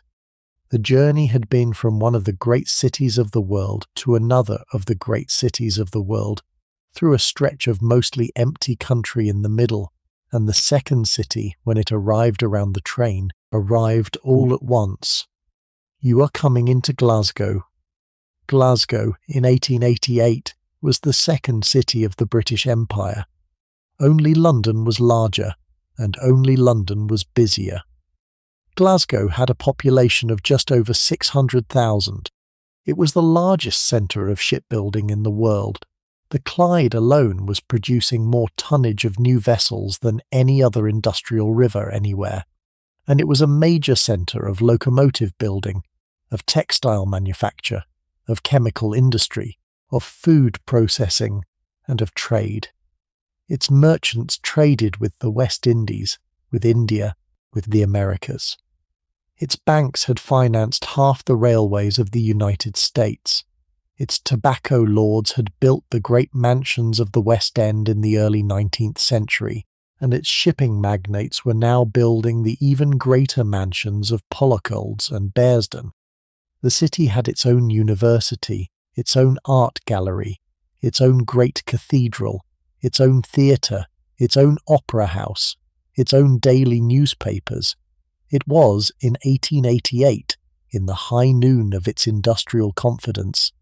The train, while you finish your tea and dress and pack your travelling bag, runs through the eastern suburbs of the city. It passes through Uddingston. It passes through Cambuslang. It crosses the River Cart on a long bridge. It enters the southern approaches to Glasgow Central, where the Caledonian Railway's main terminus had been built and rebuilt over the past 40 years to handle the volume of traffic that the city's growing economy generated. The signal gantries of the central area come into view ahead. The line widens to a dozen tracks. The lit windows of trackside warehouses and the marshalling yards of the Caledonian Railway pass on either side. The train slows. The engine is now working at the lightest pressure of the entire journey, easing the train into the station throat with the controlled deceleration of a Caledonian driver who has done this run 1,000 times. You dress carefully in your travelling clothes. You fold your night clothes into your bag. You straighten the bed as best you can, although the steward will strip and remake it before the next service. And you make sure you have your gloves and your hat and your travelling cloak. You glance at yourself in the dressing mirror that the Pullman company had thoughtfully installed on the inside of the door of each berth. Your hair is reasonable. Your face is not too creased by the pillow. You have, despite a night spent on a moving bed in a strange country, the appearance of someone who has rested. The night sleeper has done its work. You step out into the corridor with your bag. Other passengers are emerging from their berths in the same condition, gentlemen in travelling suits with their valises, ladies in cloaks with their dressing cases, all of them slightly bleary but recognisably ready to face the day. The corridor smells of fresh tea and of the early breakfast the steward has been distributing. There is the murmur of polite voices. There is the slight bustle of preparation for arrival. The whole carriage, 10 hours after the long-lit interval at Euston, is reassembling itself for the morning. The train enters Glasgow Central Station at 3 minutes to 6 in the morning. The train shed, lit from within by gas lamps, and from above by the early morning light coming through the great glazed roof, opens around the train as the carriages move under the canopy. The platforms are populated with porters and station staff and the few early travellers waiting for outbound trains. There is the regular activity of a great terminus at the start of the working day. The postmen waiting with their carts to collect the mail bags from the travelling post office, the station hotel porters waiting to receive the luggage of guests, the cab drivers in the rank outside, the newspaper boys with the first editions of the morning papers. Your train comes to a stop at platform 2. The carriages give a final shudder against the buffers. The engine, having brought you the last 150 miles, releases its brakes with a long pneumatic sigh and stands at the head of the train, hot and still, while the railway servants come down the platform to begin the work of detaching it. The whistle blows once briefly in announcement. The journey is over. You step down from the carriage onto the platform. The air in the train shed is cool with the first of the morning, and it has the particular smell of a Glasgow station at dawn coal smoke from 100 lit station fires somewhere overhead, the slight oil of the locomotive, fresh newsprint from the boys at the newsstand, the Salton River note of the Clyde drifting up the platforms from the south, and underneath all of it, the porter's carbolic from the cleaning of the train shed during the night. You look up at the great roof of Glasgow Central, with its glazed bays admitting the morning light. You look down the platform at the long line of Pullman cars that has carried you through the night. You look at the locomotive, simmering at the head of the train, and you see for the first time the men who have been driving you for the last stretch, driver Stewart and fireman Cameron, both blackened with coal dust and tired, climbing down from the footplate with their tin tea cans in their hands, going to the mess room for breakfast and a wash before the next turn. They do not look at you. You do not particularly look at them. The arrangement that has carried you through the night, that whole long cooperation of crews and signalmen and stewards and sorters, is now dispersing, each man going to his own breakfast, his own bed, his own next shift. The steward of your carriage stands at the bottom of the steps with the small leather satchel into which the gratuities are collected. You give him the appropriate sum. He thanks you. He says he hopes you slept well. He says that the cab rank is to the right of the main station entrance, and that the porters will help with the luggage. He moves on to the next passenger. You walk down the platform. A porter takes your bag. You walk together up the platform toward the station concourse, with the long-lit train behind you and the morning ahead. Your night journey is over. You have travelled 400 miles in your sleep. You have arrived in Scotland with the morning. The night sleeper has delivered you, as it had delivered tens of thousands of passengers across the past 15 years, into the morning of a new day, in a country you had not been in when you went to bed. The walking off the train at Glasgow Central, with the porter ahead and the bag and the hat in hand, was one of the iconic moments of long-distance travel that the Victorian period had invented. It is the moment that completes the journey. It is the moment that delivers you, in your travelling clothes and with the night still in your hair, into the new day. The morning at Glasgow Central, in the long high-glazed train shed with the gas lamps still burning under the iron roof, has its own quiet character that the regular Pullman passengers recognised year after year, and that the writers of the period sometimes described the sense of having stepped off the moving world into the still one, of having completed something, of having earned the day that was now opening around you with the help of the train and the men who had run it through the night. This was the gift of the railway. This was what the Victorians had built in the second half of the 19th century that no earlier civilization had ever quite managed. The ability to lie down in one bed and wake up in another bed 400 miles away, in a different country, having spent the time between unconscious, was a kind of casual conjuring with distance that the world before the railway would not have believed possible. The early travellers who first used the night sleepers commented on it in their letters. They said it felt like a kind of magic. They said they could not quite believe, looking out of their carriage windows at the unfamiliar morning country, that they had moved through that distance in the night without doing anything. They had, in a real sense, been carried by the country itself, by the engineering of its rails, by the labour of its railwaymen, by the cooperative system of its signalmen, by the design of its carriages, across a stretch of geography that earlier ages would have crossed only with conscious effort and considerable hardship. The night sleeper to Scotland, in the form you have just travelled it, did not last forever. The Pullman service on the West Coast was reorganised in the 1900s, when the LNWR began to operate its own sleeping carriages without the Pullman branding. The engineering of the trains improved over the next 30 years.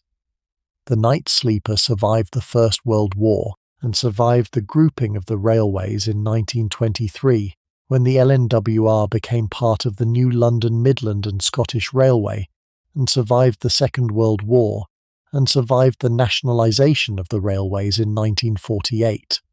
The route between Euston and Glasgow continued to carry overnight passengers right through the 20th century, with diesel locomotives replacing the steam engines after the late 1950s and electric locomotives replacing the diesels in the 1970s. The night sleeper to Scotland is still running tonight under the Caledonian Sleeper brand, with carriages that the original Pullman engineers would recognize in concept, but that are far more comfortable than anything they could have designed. The route is still the West Coast Main Line. The engineering work at Tring and Kilsby and Camden is still in use. The signal boxes, although now controlled by computers from a central operations centre rather than by individual signalmen pulling levers, still occupy the same locations. The line is still being run every night by the labour of railwaymen and women whose job is to deliver the sleeping passengers to Scotland by morning. That continuity is one of the quietly remarkable facts of British railway history. The track you rode tonight in 1888 is, in most of its essentials, the track that runs north tonight in the present. The sleeper service has been running on that same track for 140 years. The men and women who run it today are doing the same essential work as Driver Robinson and Fireman Carruthers and Driver Stewart and Fireman Cameron, although with better equipment and shorter shifts and fewer hazards. The Victorians built something that proved durable.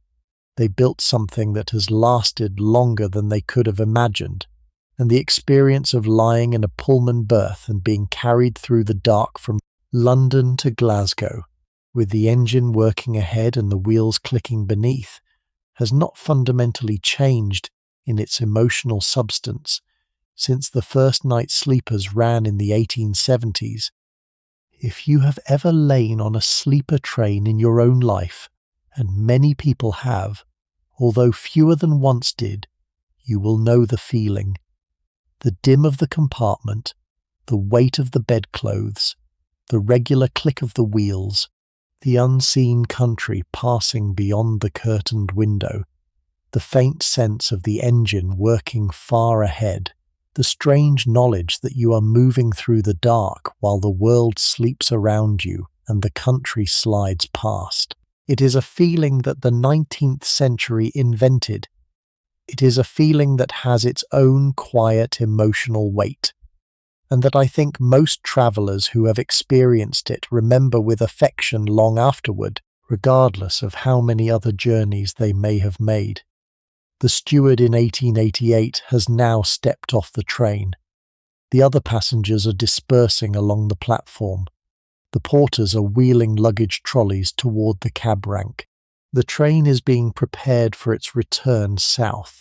The carriages will be cleaned, the linen changed, the locomotive turned and refuelled, and the whole formation will leave Glasgow at 9:30 tonight to retrace your route in the opposite direction, carrying a different set of passengers from Scotland to England by the same route through the same dark. You walk out through the station concourse. The morning light is now full. The clock above the booking office reads 6:10. The newspaper sellers are calling out the headlines of the day. The cab rank is busy with hansoms and four-wheelers waiting to take the early arrivals to their hotels or their offices or their lodging houses. The porter, with your bag, leads the way. The Glasgow morning, cool and grey, and full of the smoke of 100,000 coal fires being lit for breakfast, opens around you. You have arrived. You have slept your way into a new country. The night sleeper carried perhaps 100 passengers a train. It was hauled by an engine that used 4 tons of coal between London and Crewe and another 4 between Crewe and Glasgow. It was driven by 3 crews of 2 men each, working in succession through the night. It was passed forward by 80 signalmen in lit boxes along the route. It crossed the border between 2 countries while its passengers slept. It arrived at Glasgow Central in time for breakfast. It did all of this on a regular nightly basis throughout the year, with a reliability that the British public had come to take for granted by 1888, and that, looking back at it now, ought to inspire a certain quiet admiration. Tonight, in the listening, it has been your train. The bed has been your bed. The morning has been your morning. Sleep well. Stay warm. Be kind to the people in your house. And I will see you in the next one.